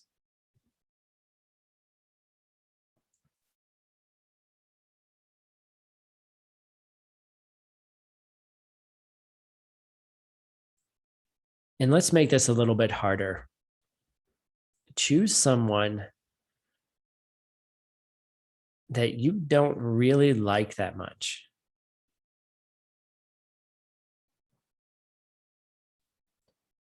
We know that everybody has problems.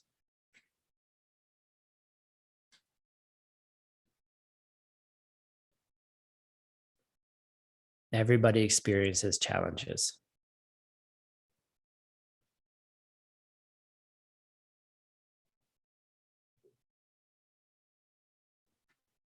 Even the people we don't like. So choose one person. Make it a little bit difficult for you.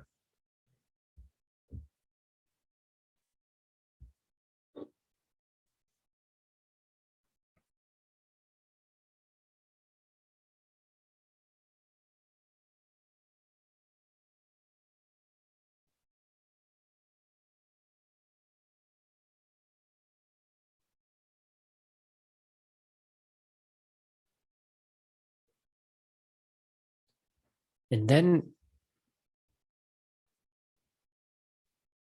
as we've studied the 7 steps to bodhicitta, the first one is to recognize that they have been your mother.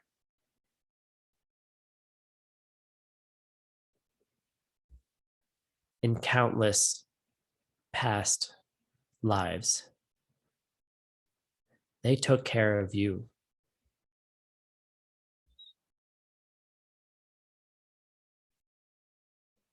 So even now that they're appearing to you as someone that you really don't get along with, at some point they were your mother.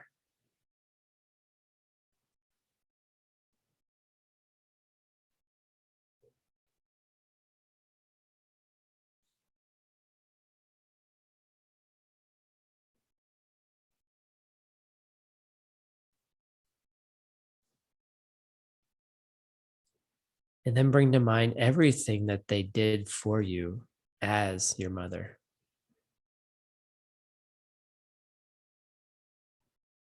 They carried you in their womb even before they knew you. They risked their life just to give birth to you.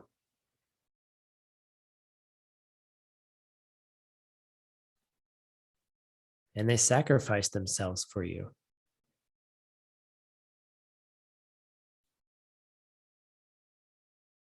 They took care of you.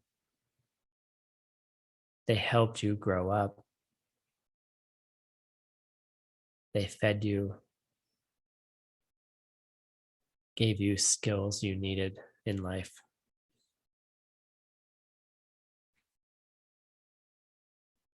Think about all the good things they did for you.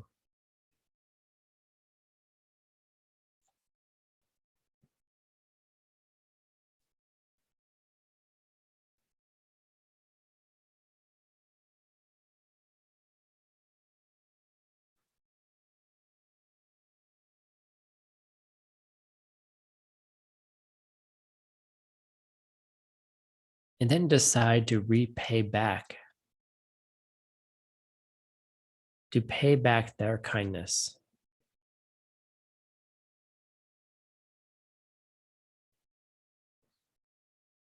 If it weren't for my mother, I might be a really strange person right now.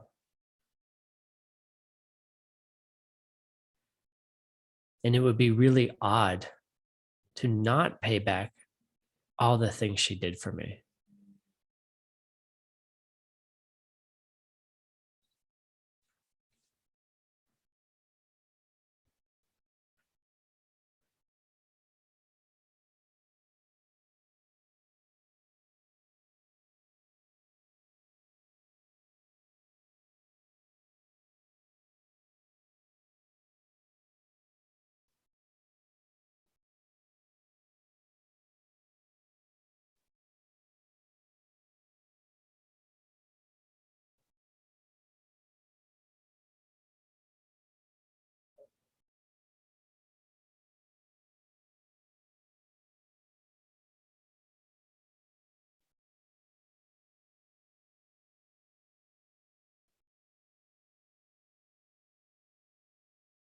And now the next step, think about the person you're meditating on and yourself.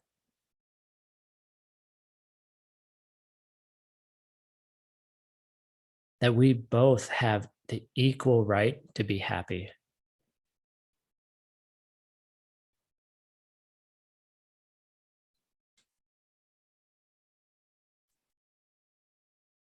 We both suffer in the same ways. We both have difficulties.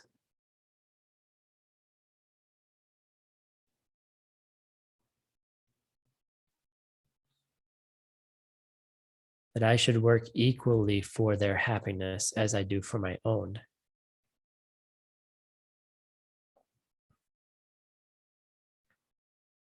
I should be making the same efforts for them as I do for myself.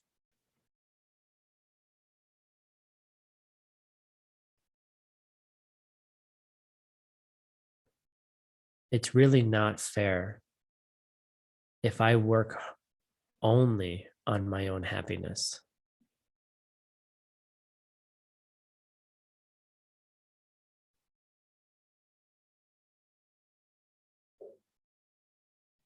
So make a commitment that you will work for their happiness as much as you work for your own.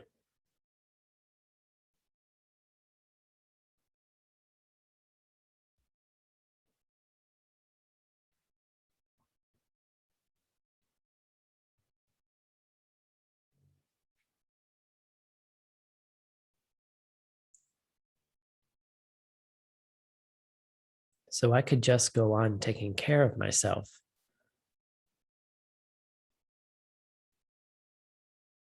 But that feels like there's something wrong. Make something wrong in the world.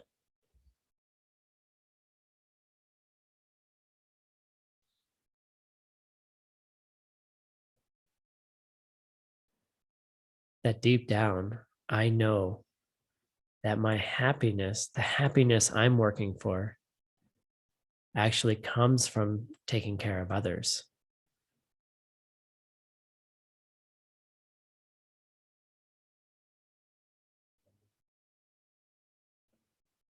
And I know that if I only take care of myself and ignore other people,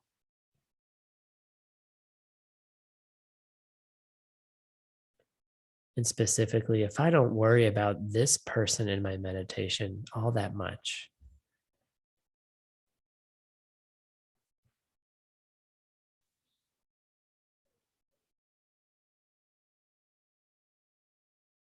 my happiness diminishes. My life gets worse and worse. I actually get the opposite of what I want if I only take care of me.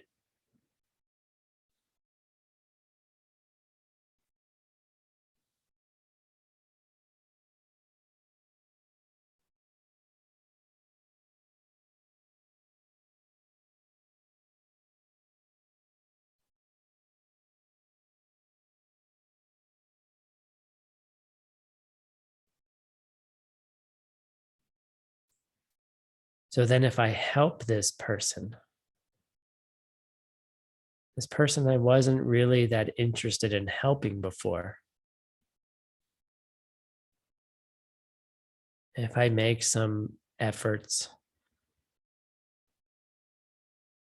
and I think about if karma is true, then I'll actually get more of what I want.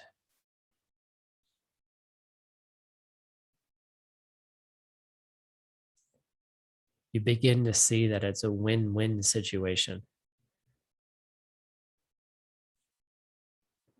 I help them, and by focusing on helping them, in turn, the results will be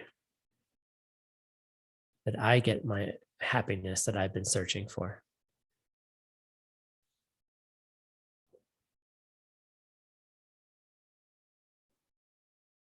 If karma is true, and it is that by making them happy, I make myself happy. Because karma grows. And just think about that for a bit.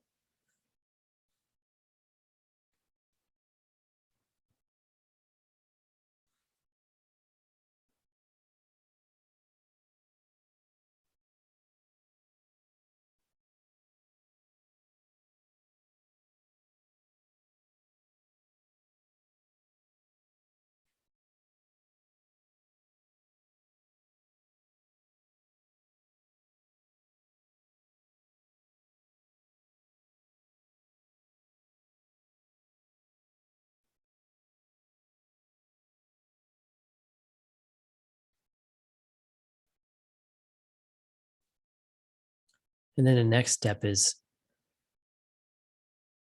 what would happen in this world if everyone thought like this?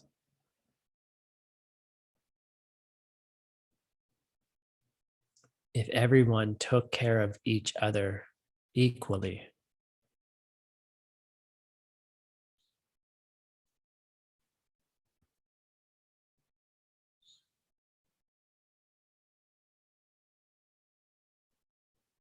Then the whole world would be a truly happy place.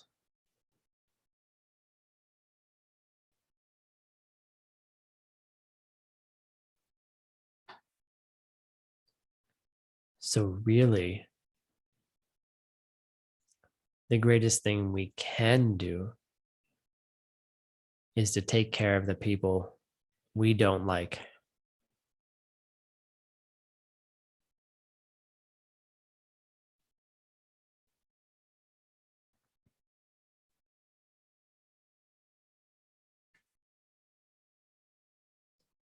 And, and try to experience what it would be like if we took care of everybody equally. And what a beautiful result would come from that.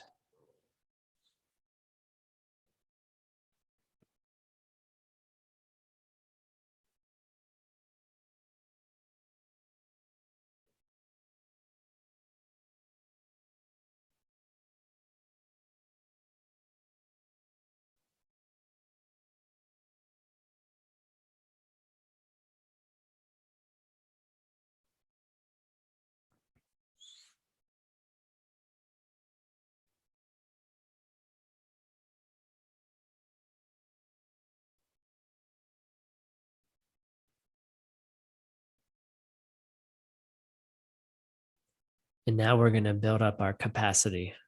We're going to build the muscles to be able to start helping more people, especially the ones that we don't like.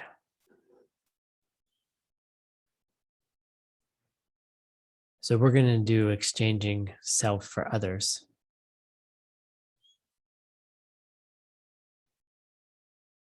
Let's ask the question, how does this person who we don't really like, how do they see me?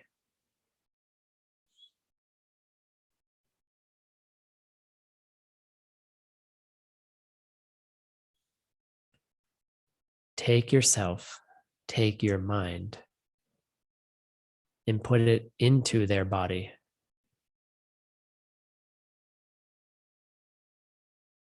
And then look back at yourself from their perspective.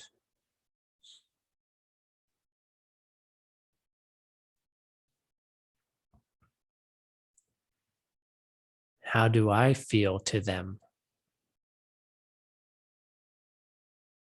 How do I see me?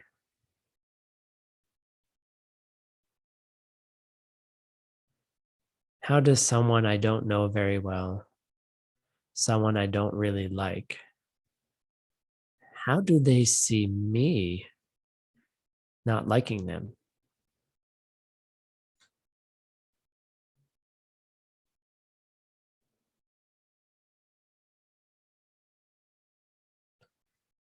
How does it feel that that person doesn't treat me equally and that he seems to be more worried about his own happiness than mine?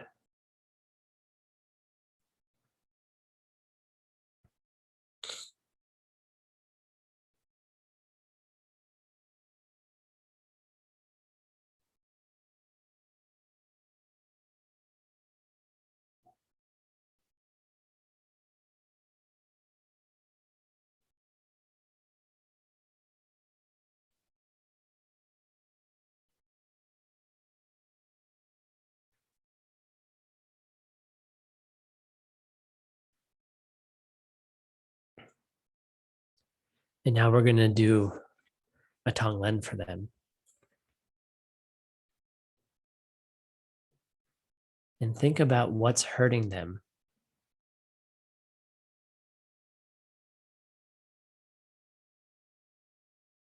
And that you want to take away their pain. And maybe their main suffering is that they know that we don't love them. Their main suffering is how we ignore them.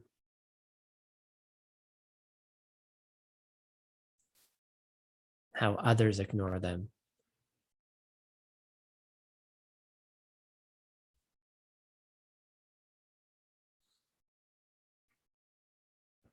And then see it as a darkness in their heart.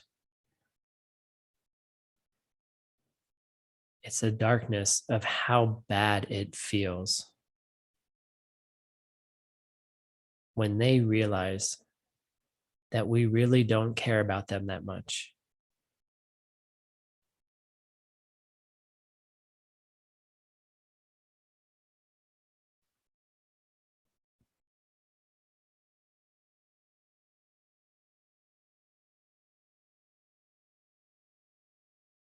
And with each in-breath, begin to draw that dark smoke out of their heart.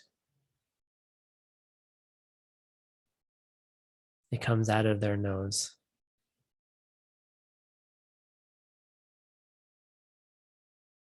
And it comes down over to you right in front of your nose.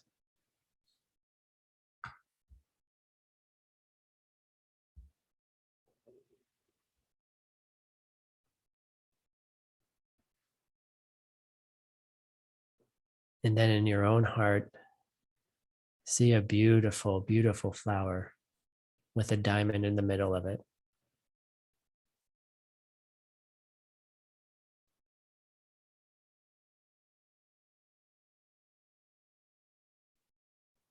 And then we're going to draw that darkness that was in them into our nose. And when it touches our heart, the diamond there, it becomes completely vaporized.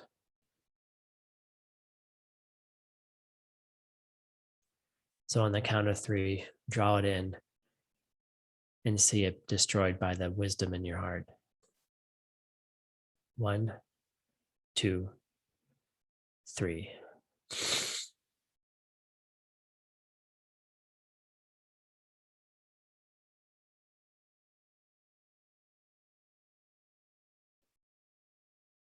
And then look back and see that they immediately feel better. Immediately they're relieved.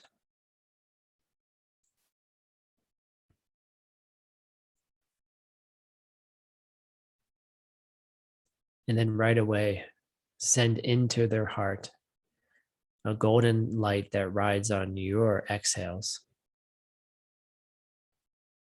Send them the knowledge and the experience that you love them.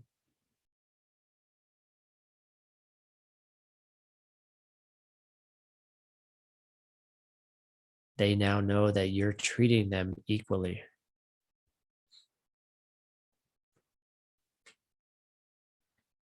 They are going to get the same love that they give themselves, that you give yourself. They're going to receive the same love from you.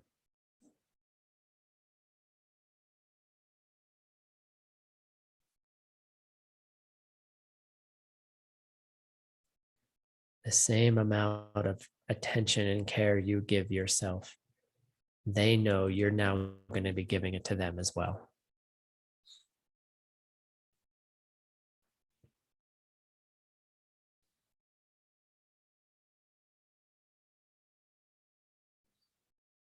And then that golden light begins to expand out and touch other living beings in the world.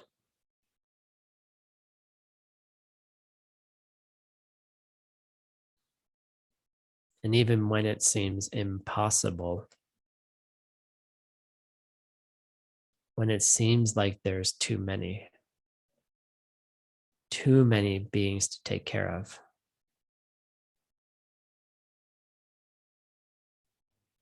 you're overwhelmed with a sense of personal responsibility that you will treat all of them equally, that you will not give up that responsibility.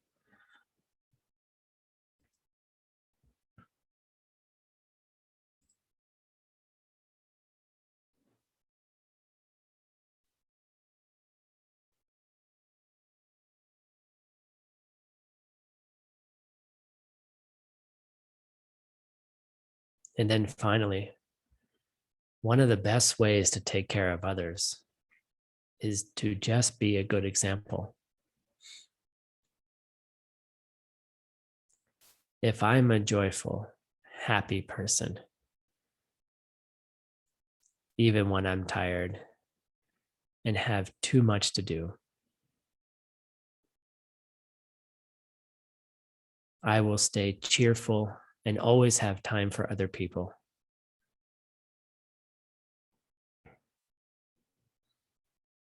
And like a virus, that will spread.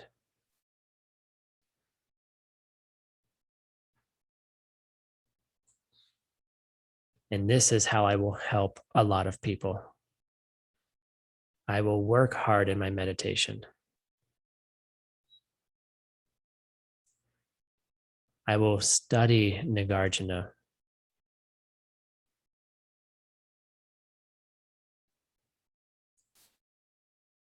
I will be an example of a good person in this short life.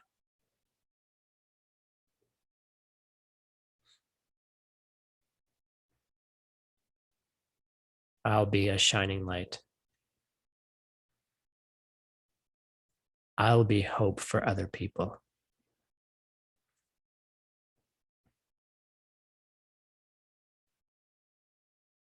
I'll be a good person and will treat others equally.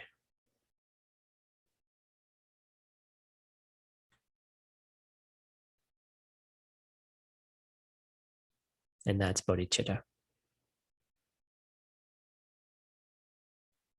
And that's how I'll be a bodhisattva.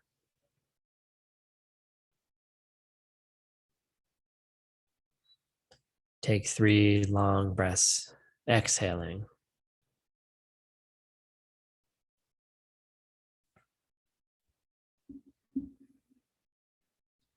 And when you're ready, you can open your eyes.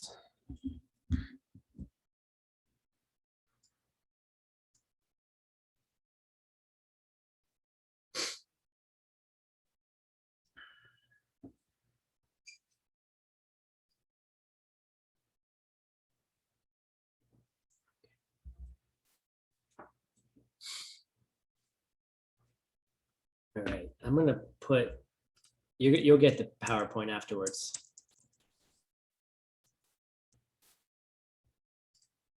But take a screenshot. Here's all 13 steps of that meditation. It may not be in your language. We'll get it translated.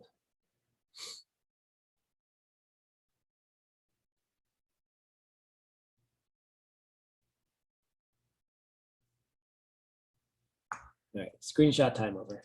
You can get it later. So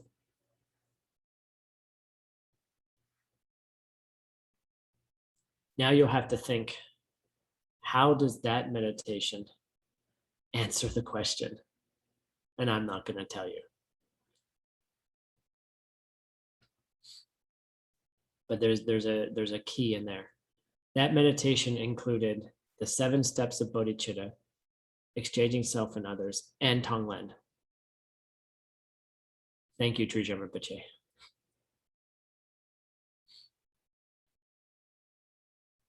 So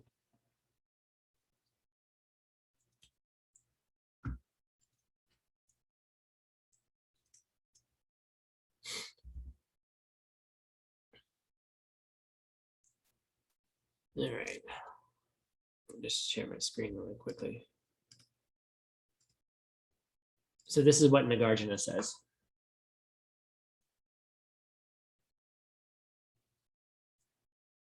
He says, money comes from giving. Happiness comes from being kind. Beauty comes from patience. Leadership comes from enjoying your work. Peace comes from meditation. Freedom comes from wisdom. And love accomplishes all.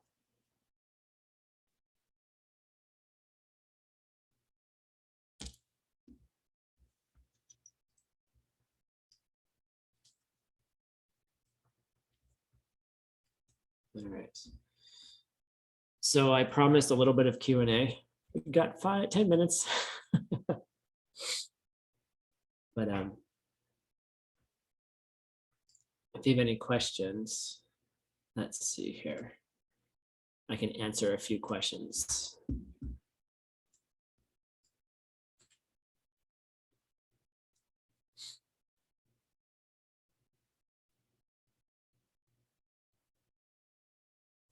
So there's a question here from Lucia.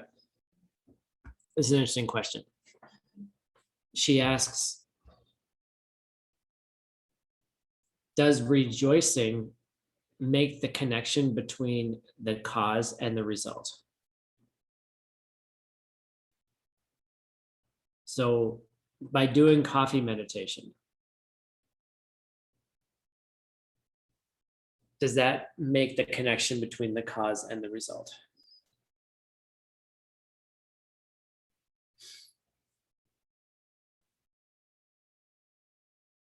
I think that's a very interesting question, Lucia. I've never thought about it that way.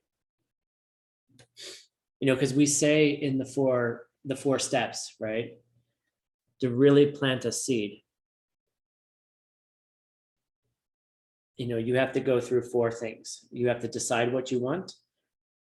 you have to make a plan. You actually have to help them. And then afterwards, you have to rejoice in it, right? Which most of the time gets described as you're planting the seed more firmly into your mind, right? By watering the seed, by rejoicing.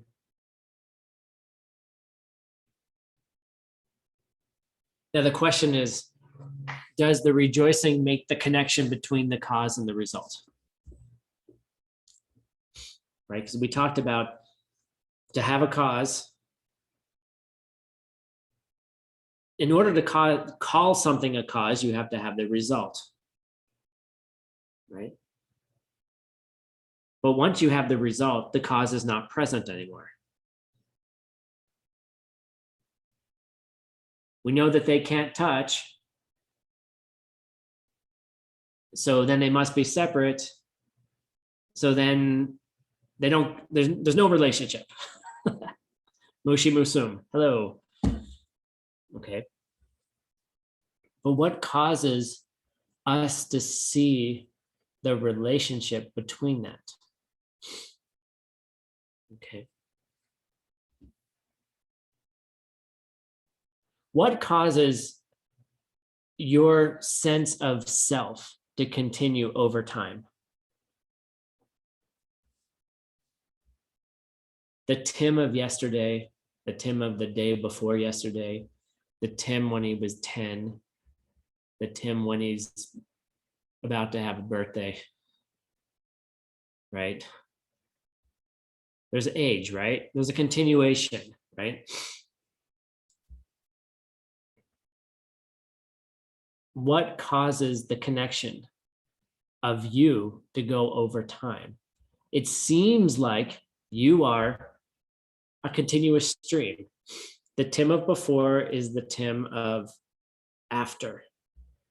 The Tim of at 9 o'clock is the same Tim at 8:54 a.m. Right? So this was earlier in Nagarjuna as well. And so the connection, there is no connection between them. Just discrete moments. Tim, Tim, Tim, Tim. Each moment is different. Different Tim arising, right? But what creates the illusion of a smooth Timness through time, right?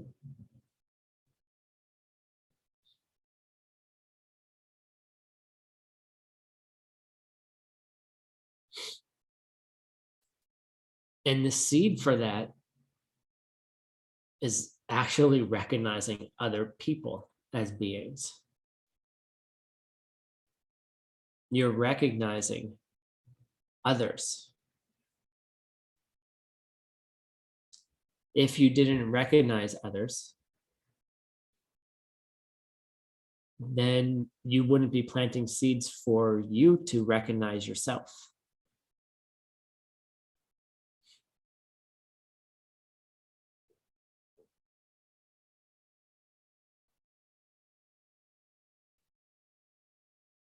So I would ask the question, what is rejoicing really doing?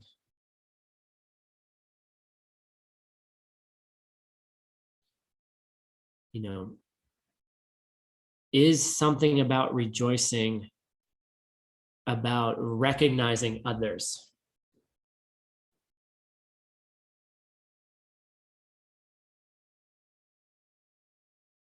And I think something in there might be the key to understand how rejoicing makes you create the connection between the cause and the result.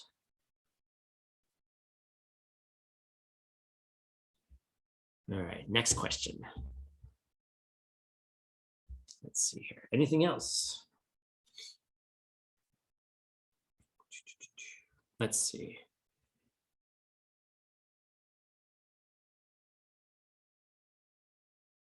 Well, there's another question here that says,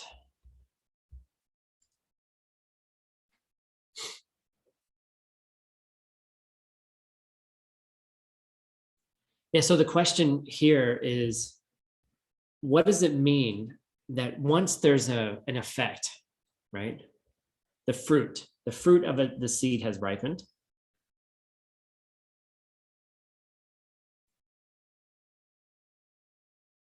That the cause is gone.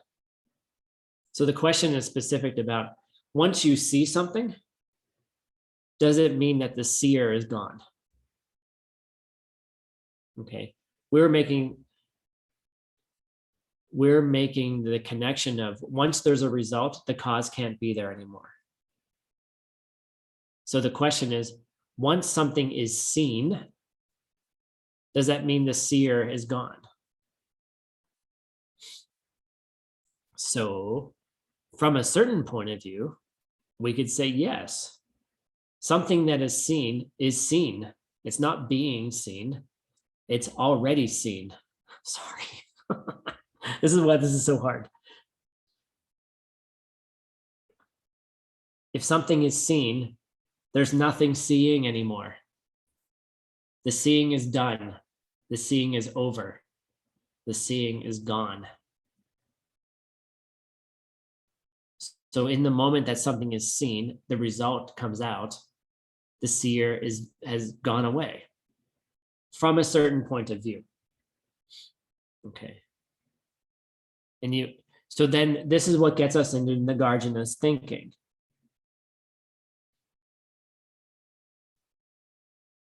Right? Is that there's something wrong. There's something wrong. Duh, I'm looking at the attractive person. I don't disappear after I see them. Duh. How terrible would that be? Anytime you saw an attractive person, you just disappeared. You would never do it, right?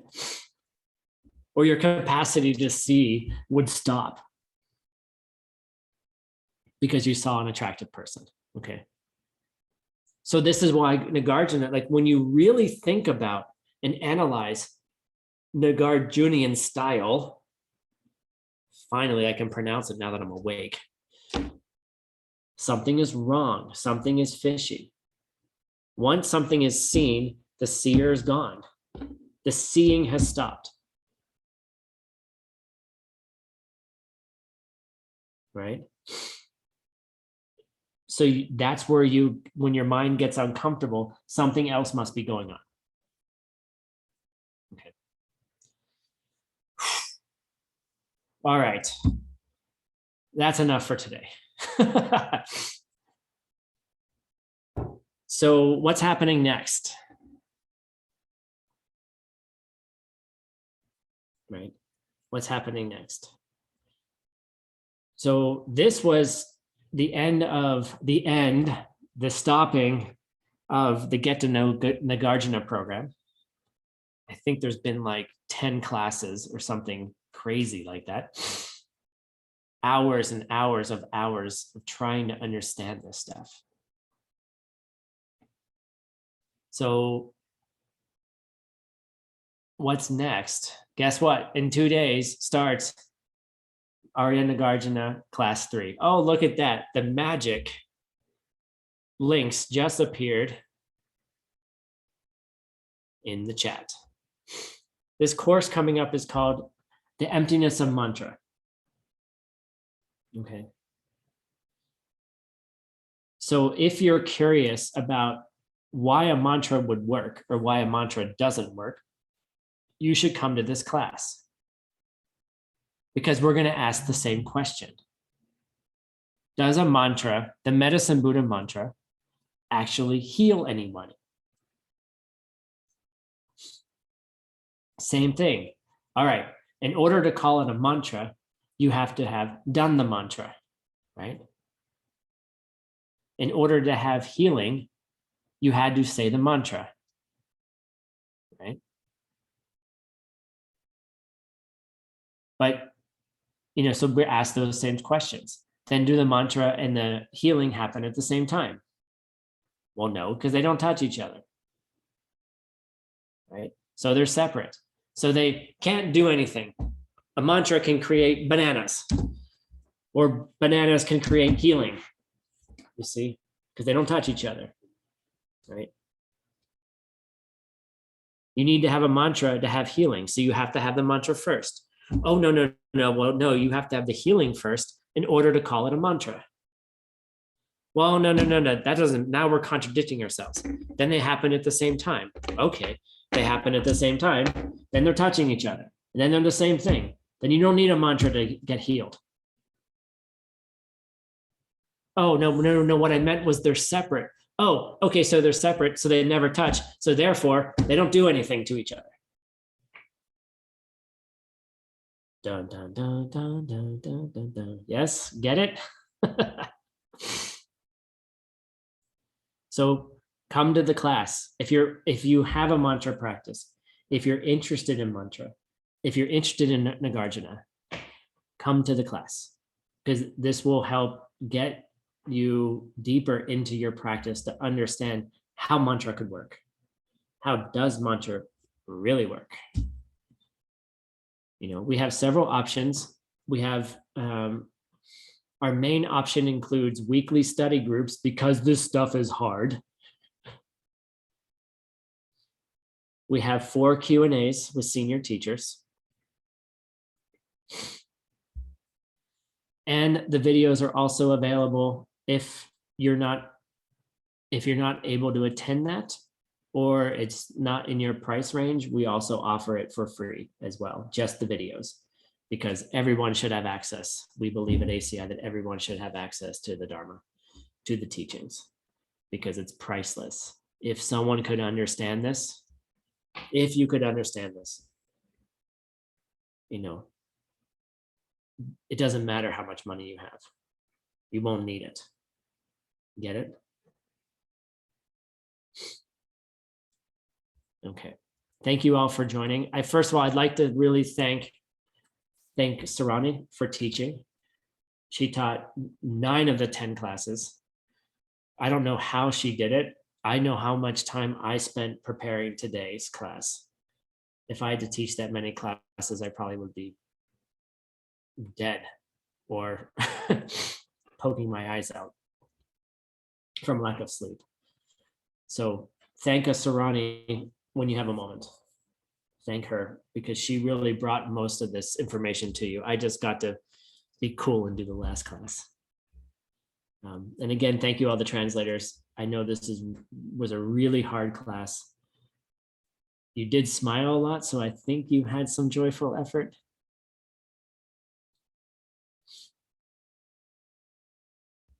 And I would say one last thing, there was a question. How do you plant the seed for joyful effort? I think work to help other people be happy.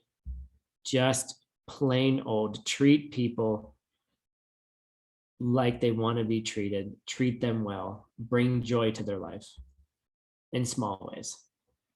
And then you'll see cool things happen.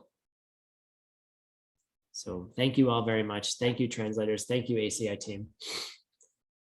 I hope you all have a wonderful day. I hope to see you in the Nagarjuna event. And yeah, we also have a cool class tomorrow, if anyone cares. Tomorrow, there's a cool class on shamatha and meditation. 6 a.m. Arizona time. You can join that as well. Can we just put that link up in the chat as well, please? That will be the final class of the Medicine Buddha retreat, but it's open for everybody. A class on shamatha and the things you can do in meditation to get closer to single pointed concentration, so that you can then see things directly like emptiness. So thank you all very much. Again, have a wonderful day. Thank you.